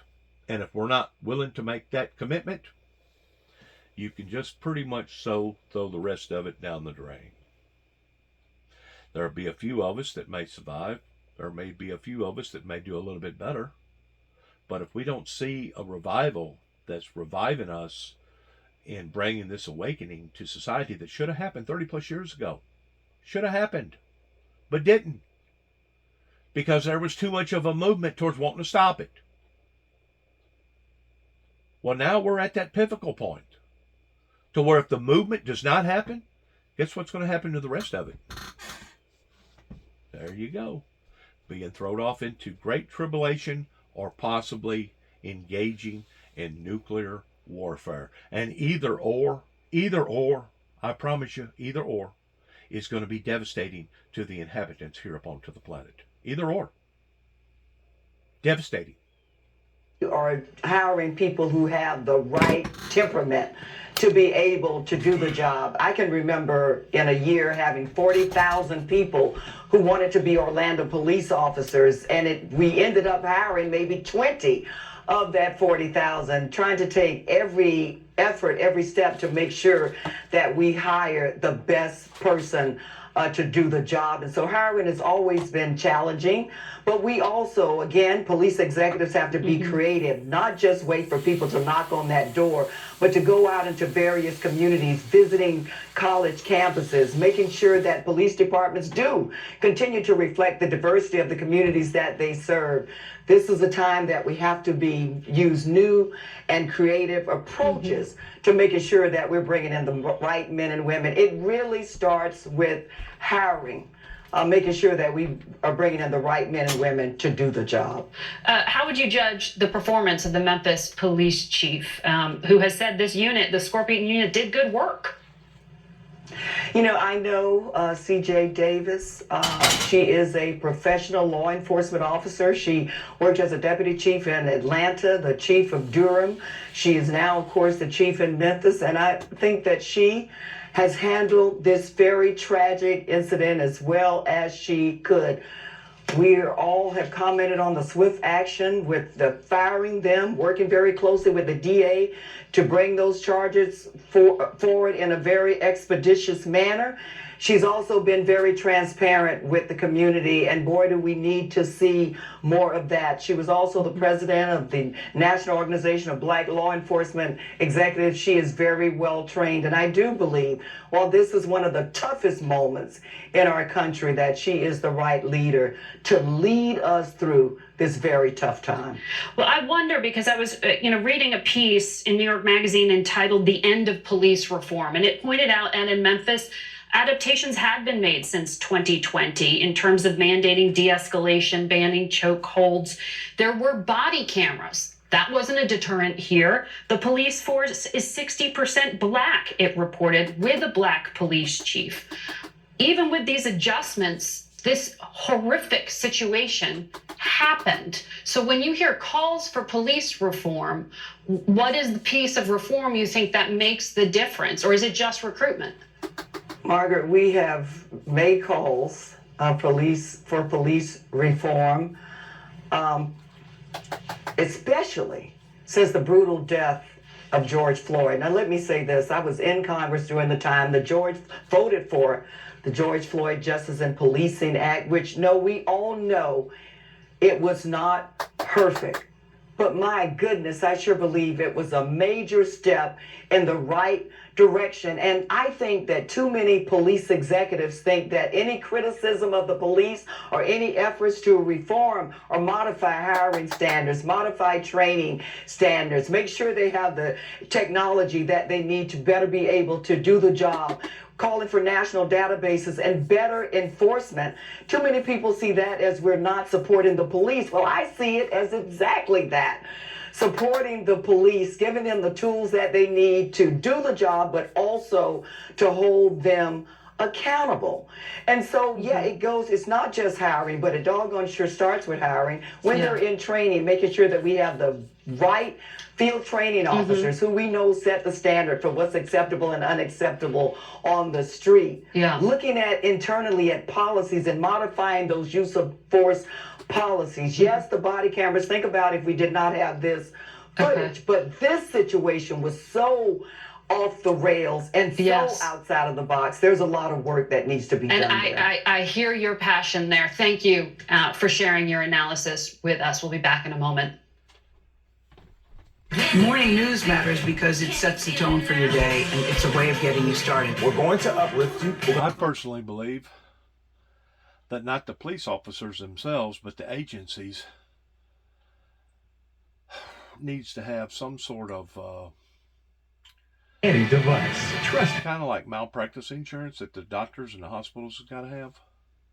That way, you'll have something to govern the mayors and the governors. You'll have something that is within the system. On a private level to be able to help to govern the whole thing. Because whenever these insurances have to be a big money towards lawsuits that's now went to that agency or that state or that county or that town or whatever the problem is, I guarantee you they're going to try to ruffle somebody's feathers up in being at that kind of money. It's the same way with a hospital that continues to bring in bad doctors, and the next thing you know, you've had 3 or 4 major lawsuits pertaining to malpractice insurance. I guarantee you they bring the right people in there towards modifying and seeing what the problem is with that hospital that continues to keep having these type of problems. To me, that's the only way to govern something that's basically a Wild Wild West show right now. Because it's set up on an independent level, and each independent agency can do whatever that they want to do in whatever format that they want to do it in. And that's why the whole shit and kabach has been out of control pertaining to reforming police. And I truly believe that I wouldn't have had to have went through even a third of what I went through if that would have already occurred, and if the church sector would have supported the ministry the way that it should have supported the ministry going all the way back into the late 80s. I wouldn't have went through a third of that kind of aggravation and all them consequences that went on in my life. And now it's backfiring on society. Now we're seeing it now happening to everybody, especially the innocent. It's really sad. Violence has raised security concerns in the Mideast. CBS News foreign correspondent Imtiaz Tayyib is in Jerusalem. Secretary Blinken's visit comes as violence continues to sweep across Israel and the occupied West Bank, and violence so deadly we haven't seen it on this scale in several years. Now, yesterday saw the funeral of a married couple who were shot dead alongside 5 others by a suspected Palestinian gunman just outside a synagogue on Friday. The alleged 21-year-old attacker's family home has now been sealed shut by Israeli police as part of the series of punitive measures passed by recently re-elected Prime Minister Benjamin Netanyahu and his cabinet, who are described as the most extreme right-wing government this country has ever seen. The new measures, which follow a massive Israeli raid on the Palestinian city of Jenin, in which 9 Palestinians were killed, also includes taking away the IDs, work permits, and other rights of families of suspected attackers. Now, separately, Blinken's visit to the region comes as Iran says bomb-carrying drones targeted several defense facilities, including one in Iran's central city of Isfahan overnight. And while there is no immediate claim of responsibility, Tehran has been targeted in suspected strikes by its bitter rival Israel for years now. Margaret.